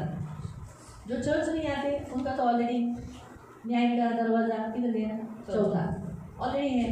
आणि जे चर्चमध्ये नाही आहे त्यांच्यासाठी न्यायाचा दरवाजा पहिलेच आहे. उनको तो सामना करना ही पड़ेगा. त्याचा सामना करावाच करा लागेल. जाएगा. और मैं आपको ये भी बताती हूँ, इस न्याय का जो दरवाजा हमारे लिए जो बंद है, लेकिन जो चर्च में आते हैं ना, और जो लोग दान दशमांश नहीं डालते, बाइबल नहीं पढ़ते, प्रार्थना नहीं करते, उपवास नहीं करते, क्षमा नहीं करते, झगड़ा करते हैं, दोष लगाते हैं, ऐसे लोगों को प्रभु बोलेगा, पूछेगा कि तुझे मालूम था ना, जैसे हमने 5, 2 और 1 जिसको कॉइन दिया, एक वाले को क्या बोला, जब तुझे मालूम था ना कि मैं जहाँ बोता नहीं वहीं से कटनी करता हूँ, तो फिर तूने उसे सराफों को क्यों नहीं दिया. तो परमेश्वर हिसाब पूछेगा आणि ते हिशोब विचारेल कि क्यों नहीं, तुझे मालूम था ना शब्बात है, आणि तुला तर माहिती आहे ना शबा दिवस तो आहे, शादी को क्यों गया. मग तू लग्नात का गेलास. बहुत से लोग शादी को जाते हैं ना. खूप सारे लोक लग्नात जातात ना. तुझे मालूम है ना तुला माहिती आहे कि ना दशांश मेरा है, की दशांश माझा तो तूने आहे, इसका इस्तेमाल दूसरी जगह क्यों किया. मग तू याचा वापर दुसऱ्या ठिकाणी का केला. कुछ लोग क्या करते हैं मालूम, आणि काही लोक काय करतात अपने माहिती ही चर्च के में पता है, आपल्या चर्चेत मी तुम्हाला उनको सांगते. यहाँ देना अच्छा नहीं लगता, आणि इथे यायला त्यांना नाही आवडत, और अंकुर नेरुला के मिनिस्ट्री को देते हैं. आणि अंकुर नेरुला मिनिस्ट्रीला देतात. उनको देना कोई पाप नहीं है, त्यांना देणं काही पाप नाहीये. आप उनकी मिनिस्ट्री को हेल्प करो, तुम्ही त्यांच्या मिनिस्ट्रीला मदत लेकिन करा, आपका दशांश यही आना चाहिए. पण तुमचा दशांश त्यालाच आला पाहिजे. जहाँ प्रभु भोजन होता है, जहाँ प्रभु का दास आपको रात को 12 बजे भी फोन किया तो आप वो उठाएगा. आणि जिथे तुम्ही प्रभुभोजन घेता आणि तिथे तुमचा दास रात्री 12 वाजता जरी फोन केला तरी सुद्धा तुमच्यासाठी और तुमचा अगर फोन उस दिन उचलतो. नहीं उठाया तो दूसरे दिन वो खुद फोन करके आपको पूछेगा क्या हुआ, या दूसरे दिन आपके घर में विजिट मारेगा. जर त्या दिवशी नाही उचलला तर दुसऱ्या दिवशी तुम्हाला फोन लावून विचारेल की काय झालं, नाही तर तुमच्या घरी येऊन तुम्हाला भेट देईल. मैंने इसलिए बोला क्योंकि मेरी कमजोरी है कि मैं एक बार सो गई, वो थकी हुई रहती तो सो जाती, फिर बेल सुनाई नहीं देता. आणि मी यासाठी बोलते कारण मी एकदा झोपली तर मी झोपते, मी पुन्हा उठत नाही. हाँ, अगर बॉडी टायर्ड नहीं है जर शरीर थकलेलं नसेल तो सुनाई देता है बेल. त्या रिंगचा आवाज ऐकायला येतो. सुना बहुत थका हुआ रहेगा ना, जर खूप थकलेली असेल ना, चाहिए उतना 4-5 बेल बजने दो तो भी मुझे कुछ सुनाई। बाजू में, मैं तो बाजू में नहीं लेके सोती, थोड़ा नीचे तरफ रखती, क्यों रेडिएशन निकलता है ना, इसलिए कभी भी फोन बाजू में लेके नहीं सोना।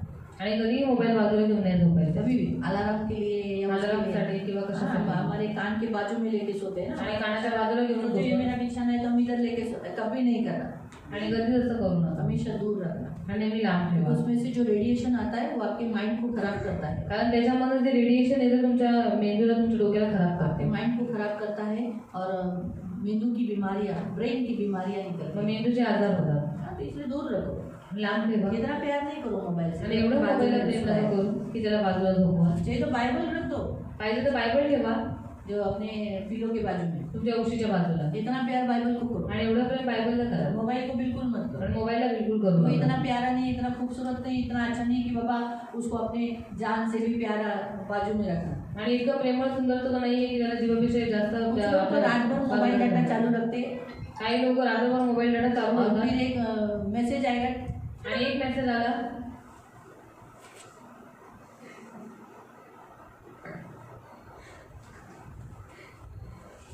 ऐसे भी करते, आणि असं सुद्धा करतात. रात भर मोबाइल डाटा चालू, आणि रात्रभर मोबाईलचा नेट वाईफाई तो वाईफाई चालू। आणि जर वायफाय असेल तर वायफाय चालू. हमारा वाईफाई वाला बहुत अच्छा है, आणि आमचा वायफाय वाला खूप रात चांगला को आहे. 12 बजे वाईफाई बंद, आणि रात्री 12 वाजता वायफाय बंद होतो सुबह 7 बजे तक। आणि सकाळी 7 वाजेपर्यंत. वाईफाई वाला बोलता है सो जाओ, वायफाय बोलतो झोपा.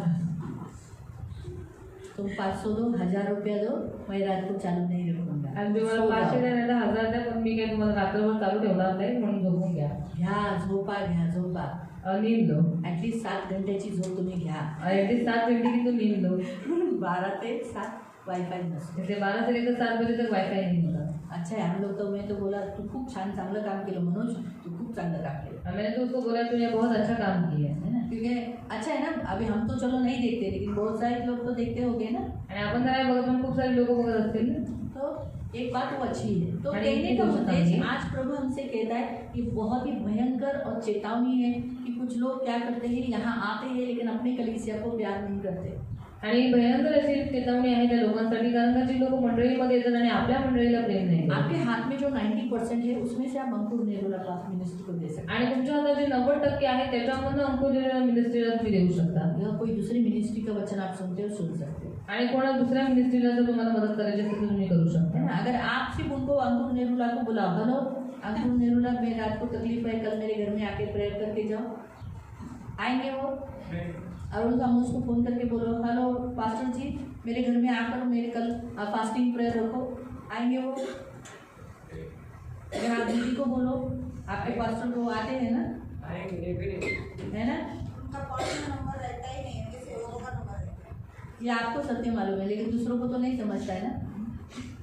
यही बात है ना, कोई दूसरा ही उनका फ़ोन उठाता है ना। तो लेकिन हमने अभी कभी ऐसा नहीं किया, लेकिन लोग कलीसिया के साथ ऐसा व्यवहार करते हैं। पण लोक मंडळी बरोबर अशी वागणूक करतात. तो कहने का उद्देश्य कि ये मसीहों के लिए बहुत ही 7वां जो है तैयारी का दरवाज़ा, प्रभु के आगमन का दरवाज़ा, ये बहुत चेतावनी खास मसीहों के लिए, प्रिपेयर रहो, प्रिपरेशन का दरवाज़ा हमेशा खुला रखो, तैयार रखो, कभी में तेल रखो, अपने बाटली में मसीह के लिए कभी भी बोलो, प्रभु देख मैं तैयार हूँ, कुछ बाकी नहीं रखा है, अभी बुला, अभी आने के लिए तैयार है।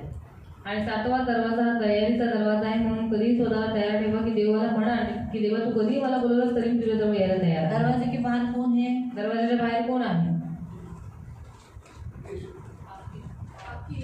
पाप, फिर आपके हाँ मृत्यु, फिर हाकिम, न्यायाधीश, बराबर है। वो चारों के चारों अब इन औरतों को क्या बोले? आणि अंदर से आवाज जवळ यीशु कहता है। अभी देखो, हमने जो एक दूसरा दरवाजा और तीसरा दरवाजा में एक को दरवाजे पे खड़ा हुआ देखा है, कौन है वो?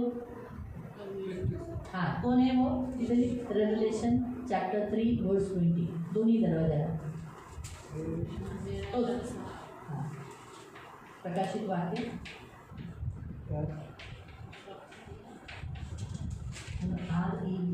शॉर्ट 320। ठीक है, अब ये जो दरवाज़ा है ना, ये दरवाजे पे यीशु कहाँ है? ये जो दो दरवाजे में यीशु कहाँ है? कहाँ खड़ा है? कहाँ खड़ा है? कहाँ खड़ा है? इस दरवाजे के बराबर है। आप लोग ने इसके लिए खोला, इस दरवाजे को खोला, इसीलिए अब जो लास्ट दरवाजा हमने लास्ट में तो आज के दिन का दरवाजा, और भी दरवाजे हैं हम देखने वाले। ऊपर का दरवाजा कौन सा है? हाँ, अब तैयारी के दरवाजे में यीशु किधर है? हाँ, और बाकी के कहाँ है? जिन्होंने निर्णय का और संगति का दरवाजा में बाहर, वो कहाँ थे? और यीशु उस समय पृथ्वी पर उनके लिए कहाँ था? आज प्रभु यीशु दरवाजे के बाहर बहुतायत लोगों के लिए, लेकिन एक दिन ऐसा आएगा यीशु घर के अंदर रहेगा, उसके दरवाजे के अंदर, और वो घर के बाहर रहेगा। आज यीशु को उन्होंने दरवाजा खोला नहीं, येशू उनके लिए दरवाजा खोलेगा नाही। आणि आज पृथ्वीवरील लोकांनी येशूसाठी दरवाजा नाही उघडला, देव स्वर्गात त्यांच्यासाठी दरवाजा नाही उघडला। तो इसलिए कौन सा अच्छी बात है भाई? कोणती चांगली गोष्ट आहे? आपने दरवाजा खोला ना, तुम्ही दरवाजा उघडला ना। आप कहाँ हो? तुम्ही कुठे आहात? आप कहाँ हो? दरवाजे के अंदर हो, दरवाजाच्या आतमध्ये आहात, है ना? तो फिर कौन सा अच्छा बात है? मग कोणती चांगली गोष्ट आहे? आपने दरवाजा खोला यीशु के लिए, तुम्ही दरवाजा इसलिए येशूसाठी यीशु उघडला, आपके लिए दरवाजा खुला और आपको अंदर लेकर बंद कर देगा। क्या करेगा? आपको बंद कर देगा। Hallelujah, hallelujah. अभी तक हमारे टोटल, तो आपको मालूम पड़ गया दरवाजा कितना इम्पोर्टेंट है। आणि तुम्हाला समजला आता दरवाजा किती महत्त्वाचा आहे। तो अपने घर को अच्छा दरवाजा लगाओ, आणि तुमच्या घराला चांगला दरवाजा लावा। ऐसा या प्लाईवुड का ऐसा दरवाजा मत लगाओ, मस्त दरवाजा लावू नका। बाहर सेफ्टी डोर लगाओ, आणि बाहेर सेफ्टी डोर लावा, कड़ी लगाओ, लॉक कड्या लगाओ, लावा, लॉक लावा। ये सब अपने घर को होना चाहिए। आणि हे सगळं आपल्या घराला असलं पाहिजे। अगर आपके घर बैठा घर है आणि जर तुमचं बैठक घर आहे तो आपको दूसरा दरवाजा है। कोई घरों को किचन का दरवाजा होता है, आणि काही काही घराला किचनचा दरवाजा तो असतो, वहाँ पर भी सेफ्टी डोर लगाओ। आणि तिथे सुद्धा सेफ्टी डोर लावा। कभी भी दरवाजा खुला मत रखो, आणि कधी दरवाजा उघडा ठेवू नका। तो आप टुक टुक टुक अंदर घुसेगा। आणि कधी काही आतमध्ये घुसेल हाँ, बोलिए। सांगू नाही शकत। इसलिए बंद दरवाजे अच्छे हैं, आणि बंद दरवाजे चांगले आहेत।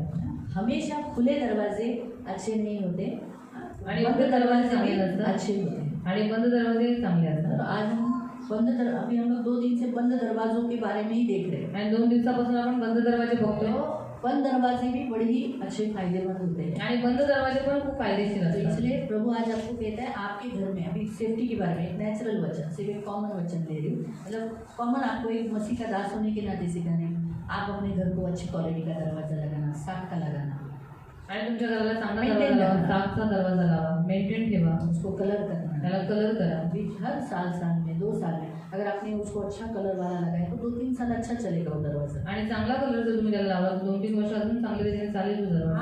मैं आपको बता दूँ, कोई ज़रूरत नहीं कोई आदमी को पकड़ने की, हार्डवेयर की दुकान में जाने का, दरवाजे का कलर लेने का, खुद मारने का, अच्छा दिया। पेंटिंग तो आता है, हमको स्कूल में सबको ड्राइंग सिखाया है ना, आणि शाळेत सगळ्यांना पेंटिंग शिकवले ना, फिर उसको हम लोग कलर भी दिया है। आणि त्याला आपण कलर पण केले। ऑलरेडी दरवाजा वो लोग ने किया करके दिया रहता है, हमको सिर्फ उसको मारना है। आणि त्यांनी पहिलेच दरवाजा करून दिलेला असतो, आपल्याला फक्त कलर नीचे मारायचा। पेपर लगाओ, खाली पेपर ताकि टाका, आपके हाथ से गिरेगा कलर, कारण तुमच्या हातात तो कलर पड़े पडेल। नीचे फिर घसने की ज़रूरत नहीं, नीचे पेपर डाल के अच्छा रीति से लगाओ, मेंटेन रखो, उसका पॉलिश भी आता है, वो पॉलिश भी लगाओ। आणि खाली पेपर टाका, व्यवस्थित कलर वगैरे मारा, त्याचं पॉलिश पण येतं ते करो। दरवाजे के बीच में गैप है, नीचे जमीन में और गैप में, तो उसके द्वारा रहने वाले जीव जंतु, हानिकारक जीव जंतु अंदर घुसेंगे। आणि जमिनीमध्ये आणि दरवाजामध्ये गॅप असेल तर येणारे जीवजंतू आणि हानिकारक जीवजंतु आतमध्ये प्रवेश करू नीचे शकते। वो दरवाजे की जैसे अमेजोन में या मीशो उसमें आते हैं पट्टियाँ लगाने की, जैसे देखो हमारे बीच दरवाजे को हमने ऐसी पट्टी लगा दी, वो जिससे दरवाजा में नीचे ज़मीन में कोई गैप नहीं रहता, कीड़े मकड़ अंदर नहीं आते, चिपकली या कीड़े ऐसे रेंगने वाले गोम रहता है ना जो कान में जाते हैं, वो नहीं आते। तो ये जरूरी है। ते गरजेचं आहे. बाथरूम का दरवाजा बंद करके रखा करो। बाथरूमचा दरवाजा बंद करून ठेवायचा. बाथरूम के यहाँ से जो पानी निकल जाता है वहाँ से भी कभी कभी कुछ निकल सकता है। आणि बाथरूमच्या इथून जे पाणी जातं त्याच्यातनं पण काही ना काही आप कधीतरी निघू नींद में शकतं. होगा कुछ भी अंदर घुस सकता है। आणि तुम्ही झोपेमध्ये वगैरे असाल तर काही आतमध्ये तो शिरू ये शकतं. सारे प्रिकॉशन, बंद दरवाजे प्रिकॉशन को दर्शाती है, आणि जे बंद दरवाजे आहेत ते खतरे प्रिकॉशन को दर्शाती है, खतरेला दर्शवतात, शिस्त को दर्शाती है। शिस्तीला दर्शवतात. ले लिया? आले किसी को कोई प्रश्न? कोणाला काही प्रश्न? तरवसी के गुराज के शिक्षण के ऊपर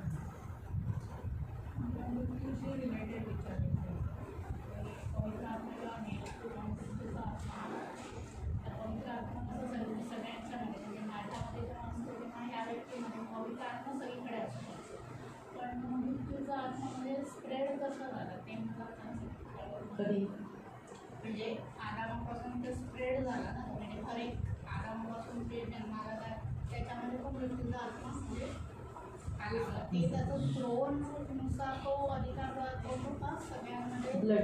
ब्लड रक्तवाहिनीच्या द्वारे बाहेर. कारण जेव्हा आदमने आणि हवाने पाप केलं ना, त्यांच्या ज्या संततीवर आणि आपल्या सगळ्यांवर ब्लडच्या द्वारे आलं. कारण जे बीज आहे ना, ते बीज जे आदमाचं बीज, त्या बीजात ऑलरेडी ब्लड आहे आणि बाईच्या ब्लडमध्ये ते वाढतं. तर ब्लड एक असा सेक्शन आहे ज्याच्यामध्ये पाप वाढतं, म्हणजे बीज वाढतं. म्हणून आपल्यामध्ये जी हाडं बिडं सगळे आहेत ना, ते सगळे बापाकडून मिळाले. कुणाकडून मिळाले? बापाकडून. हे जे नस हे सगळं बापाकडून आले, कारण ते बीज त्याचं, त्या बीजातच आपलं अवयव आहे सगळं. त्या बीजात ते देवाने फक्त वाढवलं, बनवलं, त्याच्यात आकार दिला, सुंदरचा मस्तपैकी आकार दिला, आपल्याला असा असावे. पण त्या ब्लड लाईनमध्ये मृत्यू, जो मृत्यू आहे तो कशात आहे? रक्तात. मग आता येशू पवित्र आत्मा कुठं आहे? तो कधी आला आपल्यावर? येशूच्या पेंटिकोस्टलच्या दिवशी. मग तो राहतो कुठे? आत है ना. म्हणून तो काय करतो? इथं राहून ब्लडला कंट्रोल करतो, हृदयात राहून शुद्ध करत राहतो ब्लडला. हार्ट ब्लडला शुद्ध करण्याचं ठिकाण आहे. मग तो आपल्या ब्लडला शुद्ध करत राहतो. दुसरं आपण प्रभू भोजन देतो, त्याच्यात येशूचं रक्त पितो. मग त्या रक्त कुठं जातं? आपल्या ब्लडमध्ये. म्हणून आपलं ब्लड शुद्ध होत राहतं. म्हणून आपल्याला मृत्यू नाही. म्हणून दुसरा जो दरवाजा म्हणला ना, आपण का प्यायचा आहे तो प्याला, त्याच्याच नाही, कारण मृत्यू येत नाही. म्हणून आपण आता येशूच्या रक्ताच्या द्वारे आपल्याला आता लाईफ, येशूच्या रक्तात मृत्यू नाही. म्हणून जेव्हा आपण पितो तर आपलं मृत्यू काय होऊन जातो? काय ना, तर डोक्यावरून नाही, नसातून आलं. म्हणजे फ्लोर पवित्र आत्माचं इथे असतं ना, आधी संघाची व्हायची आधी नाही तसं काय नाही. मला असंच वाटतंय, म्हणजे फ्लोरसाठी जे भांडणं होतात असं हो, म्हणजे सिंहासन. हां, म्हणजे ते आपलं शरीर आणि आत्माचं द्वंद्व चालू असतं. आता ते ब्लडमध्ये आपलं ब्लड हा मेन ब्लड आहे. आपला ब्लड आपल्याला म्हणतो की हे खा, हे पी, हे आज बुधवार आहे ना, आज मटण मिळेल. मग हे ब्लडमधून वासना येतात, ब्लड, कारण त्याच्यात पाप आहे. रोमन 7 रोमकरांचं पत्र अध्याय 7 म्हटलेलं आहे की मी चांगलं करू इच्छितो, पण माझ्याने चांगलं होत नाही. मग तो मी करणारा नाही, ते माझ्या आत रक्तात असलेलं पाप करवतो है ना. तर म्हणून माझं मलयुद्ध होतं. पण मला आता देवाची कृपा आहे, येशू माझ्यात आहे, त्यामुळे तो मला मदत करतो. म्हणून पवित्र आत्मा ज्यांच्यात आहे ना, त्यांना मरायला तो देत नाही, त्यांना तो घेऊन जातो. म्हणून जोपर्यंत शरीर आहे थोडं कष्टी पडणार, हे होतच राहणार. पण त्याला जर बलवान व्हायचे तर म्हणजे असं प्रभू, म्हणूनच बायबल सांगतं प्रभूमध्ये, प्रभूच्या शक्तीमध्ये बलवान. म्हणजे मग आत्मा बलवान झाला ना तर मग शरीर कंट्रोलमध्ये राहील. आता माझा आत्मा स्ट्रॉंग आहे तर मी पापात नाही पडणार. पण जर माझा आत्मा स्ट्रॉंग नाही आहे तर माझं शरीर जे बोलेल तेच माझा विचार, माझ्या आत्म्याचं काही नाही चालणार. जसं उदाहरणार्थ आता मी स्ट्रॉंग आहे, ती एकसर पातळ आहे, आणि मी हिला समजवते, तिला सांगते तू कर, पाप कर, पाप कर, आणि मी म्हणते नको करू, असं हे करणं चूक आहे. म्हणजे कधी कधी जो प्रभाव पडतो तो समोरच्या व्यक्तीवर कुणाचा जास्त पडतो. स्ट्रॉंग कोण आहे त्याचं तो ऐकतो, मग तसंच आहे आपलं पण, की आपलं शरीर काय करतं, कुणाचं ऐकतंय, आत्म्याचं ऐकतंय पापाचं ऐकतं. त्याच्यामुळे मग कधी कधी आत्मा निर्बल असल्यामुळे शरीर पडतं सारं. पण एक आहे की देवाची कृपा आपल्यावर आहे, अनुग्रह वाढतो. पण अनुग्रह वाढतो म्हणून असं सतत आपण पाप करू नये असं लिहिलं आहे.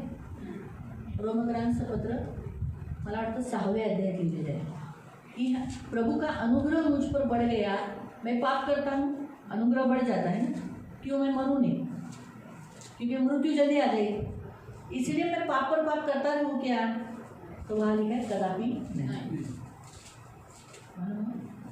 और किसी को कोई प्रश्न? कोई बोला है निर्णय घेतो ना कसं कोण करण्याच्या आधी त्याच्यावर पण होतं. निर्णय हा जो दरवाजा आहे निर्णयाचा, तो मी आपने निर्णय घेतला, तो निर्णय घेतला मला येशू पाहिजे, बरोबर आहे.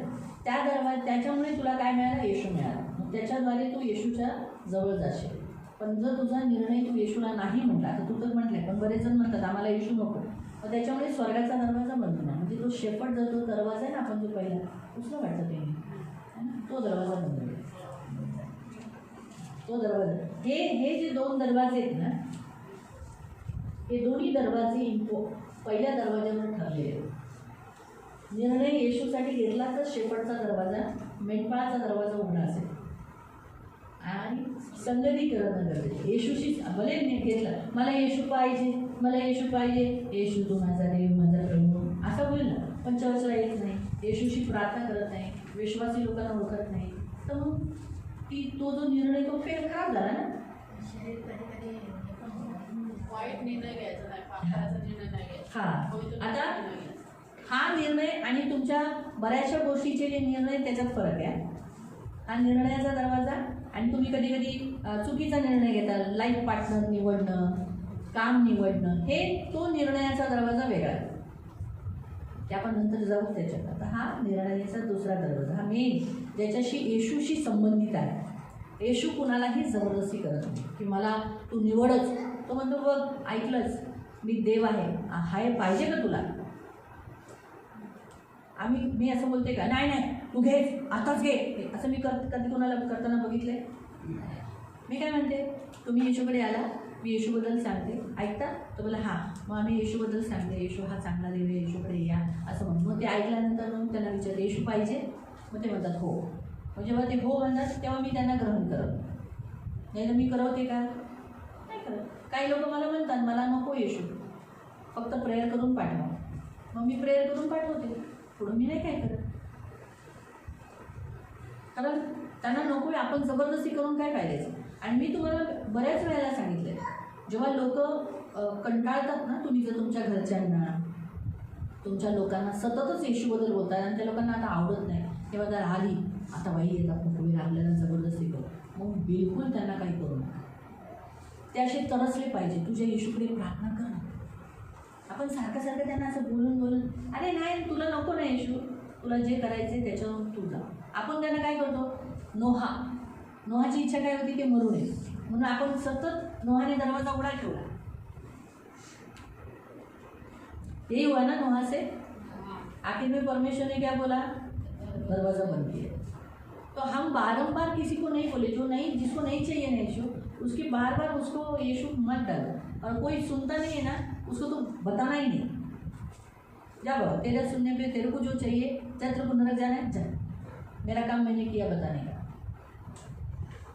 हम कैसे, हम चाहते हैं बाबा वो बच जाए, नरक नहीं जाए, ये हमारा अच्छा उद्देश्य सोचते हैं. लेकिन उनको क्या लगता है शायद हमको कुछ फ़ायदा रहेगा, तभी ये लोग जानबूझ के लोग यीशु का बहुत बोल रहे हैं. ये लोगों को बाहर गाँव से पैसा आएगा, बाहर गाँव से पैसा लेके बैठे वो करो फेंकते. उनको झाड़ है ना बाहर गाँव वालों के पास, अमेरिकन वालों के पास, न्यूजीलैंड वालों के पास झाड़ है पैसों का. उसी पैसे झाड़ हिलाते और गिरे पैसे लेके करो लो पैसा. अरे क्या पैसा कैसे रोड पे रास्ते पे पड़ा है देने के लिए, तुमने क्रिश्चियन बनाया, लो तुमको पैसा. ऐसा नहीं रहता है. लेकिन बोलते हैं ना, मारने वाले का हाथ पकड़ सकते, बोलने वाले का मुंह नहीं पकड़ सकते. और किसी को कोई प्रश्न? ठीक है, फिर करें प्रेयर. पवित्र पवित्र करुणामय प्रेमी पिता प्रभु यीशु के नाम से प्रभु आज से लोग वैयक्तिक प्रार्थना करने के लिए मदद करना, प्रार्थना का दरवाजा इनका भी कभी कभी बंद होने के लिए मदद करना। प्रभु अपने आपके साथ बंद दरवाजे में बैठने के लिए इन्हें कुछ सहायता करना। ये मेरी विनती, मेरी प्रार्थना है प्रभु, अनुग्रह करना मेरे राजाओं के राजा। अब्बा को सह करने के लिए तू सहायता करना, तब मृत्यु इन पर नहीं रहेगा, इन्हें तू प्रतिफल देगा, लाइफ बहेगा प्रभु इनके जीवन में। और प्रभु तूने दरवाज़ा स्वर्ग का बंद कर दिया है अंदर जाकर। आज तो चलो प्रभु तू हम सबके लिए आज दरवाजे के बाहर है, हमारे लिए नहीं, संसार के। हमने तो तुझे अपने घर में ले लिया है प्रभु, हमारे जीवन में लिया, लेकिन आज भी बहुत है लोगों के घर के तो बाहर है। लेने एक दिन ऐसा आएगा तो उनको बंद कर देगा। आज बहुत सारे ऐसे मसीह हैं जिन्होंने अपने जीवन में तुझे ले तो ले लिया है, लेकिन कार्यों से तुझे बाहर कर दिया है प्रभु। उनके लिए बड़ी चेतावनी है, जागरूक रहने के लिए मदद कर प्रभु। तेरा आगमन निकट है, हर मसीहों को तैयार रहने के लिए मदद कर। इतना तैयारी करके आने के बाद भी प्रभु, ठोकने के बाद भी तूने दरवाज़ा नहीं खोला, जबकि तूने कहा जो द्वार खटखटाएगा उसके लिए खोला जाएगा, लेकिन उन्होंने द्वार खटखटाने के बाद भी प्रभु नहीं खोला गया। बहुत भयंकर और चेतावनी है प्रभु। इसलिए हम सबको जागरूक रहने के लिए मदद करना। हमें से किसी को भी कोई पापों में फंस गए हैं, लुप्त हो गए, तुझसे बहुत दूर हो गए, ऐसा कभी मत करना। ये मेरी विनती, मेरी प्रार्थना है, स्वर्ग का दरवाज़ा हमारे लिए खुला हो, हम तैयार रहे, और जैसे ये 5 बुद्धिमान चली गई अंदर, हम भी प्रभु तेरे साथ अंदर जाएं। यही हमारी प्रार्थना। दया रखना, रैप्चर में हमारा याद रखना, हम में से किसी को भी नहीं रखना प्रभु। मैं खास ही विनती करती हूँ, ये हमारी प्रार्थना है। उसके पहले हमारा समय आए तो हमें स्वर्ग में लेना, लेकिन नरक कभी जाना नहीं। जैसे तूने कहा ना, मृत्यु और अधोलोक की कुंजियाँ मेरे पास है, तूने वो बंद कर दिया दरवाज़ा, इसलिए हमारे लिए वो बंद है प्रभु। हम धन्यवाद देते, हमारे लिए वो कभी नहीं खोला, कभी नहीं, हमें उसमें कर नहीं जाना है प्रभु। कभी कभी हमारा बुद्धि भ्रष्ट हो जाती है और हम भूल जाते हैं नरक के बारे में, तेरे विषय पर भूल जाते हैं। इसलिए हमारी बुद्धि कभी भ्रष्ट होने नहीं देना। इस संसार का ईश्वर हमारे बुद्धि को कभी अंधा करने नहीं देना, कभी पट्टी डालने नहीं देना। जो तूने हमारा मन खुला रहे, हमारा मन की आंखें खुली रहे, और उससे हम देखे चले फिरे प्रभु जी। ये मेरी प्रार्थना है। अब तक हमने टोटल प्रभु 7 दरवाजे देखे हैं, और भी आत्मिक बहुत सारे दरवाजे हमें देखने के लिए मदद करना। ये तो बंद दरवाज़ों को देखा है, खुले दरवाज़ों को भी देखना है प्रभु। दया रखना, धन्यवाद देते पिता यीशु के नाम से, आमीन।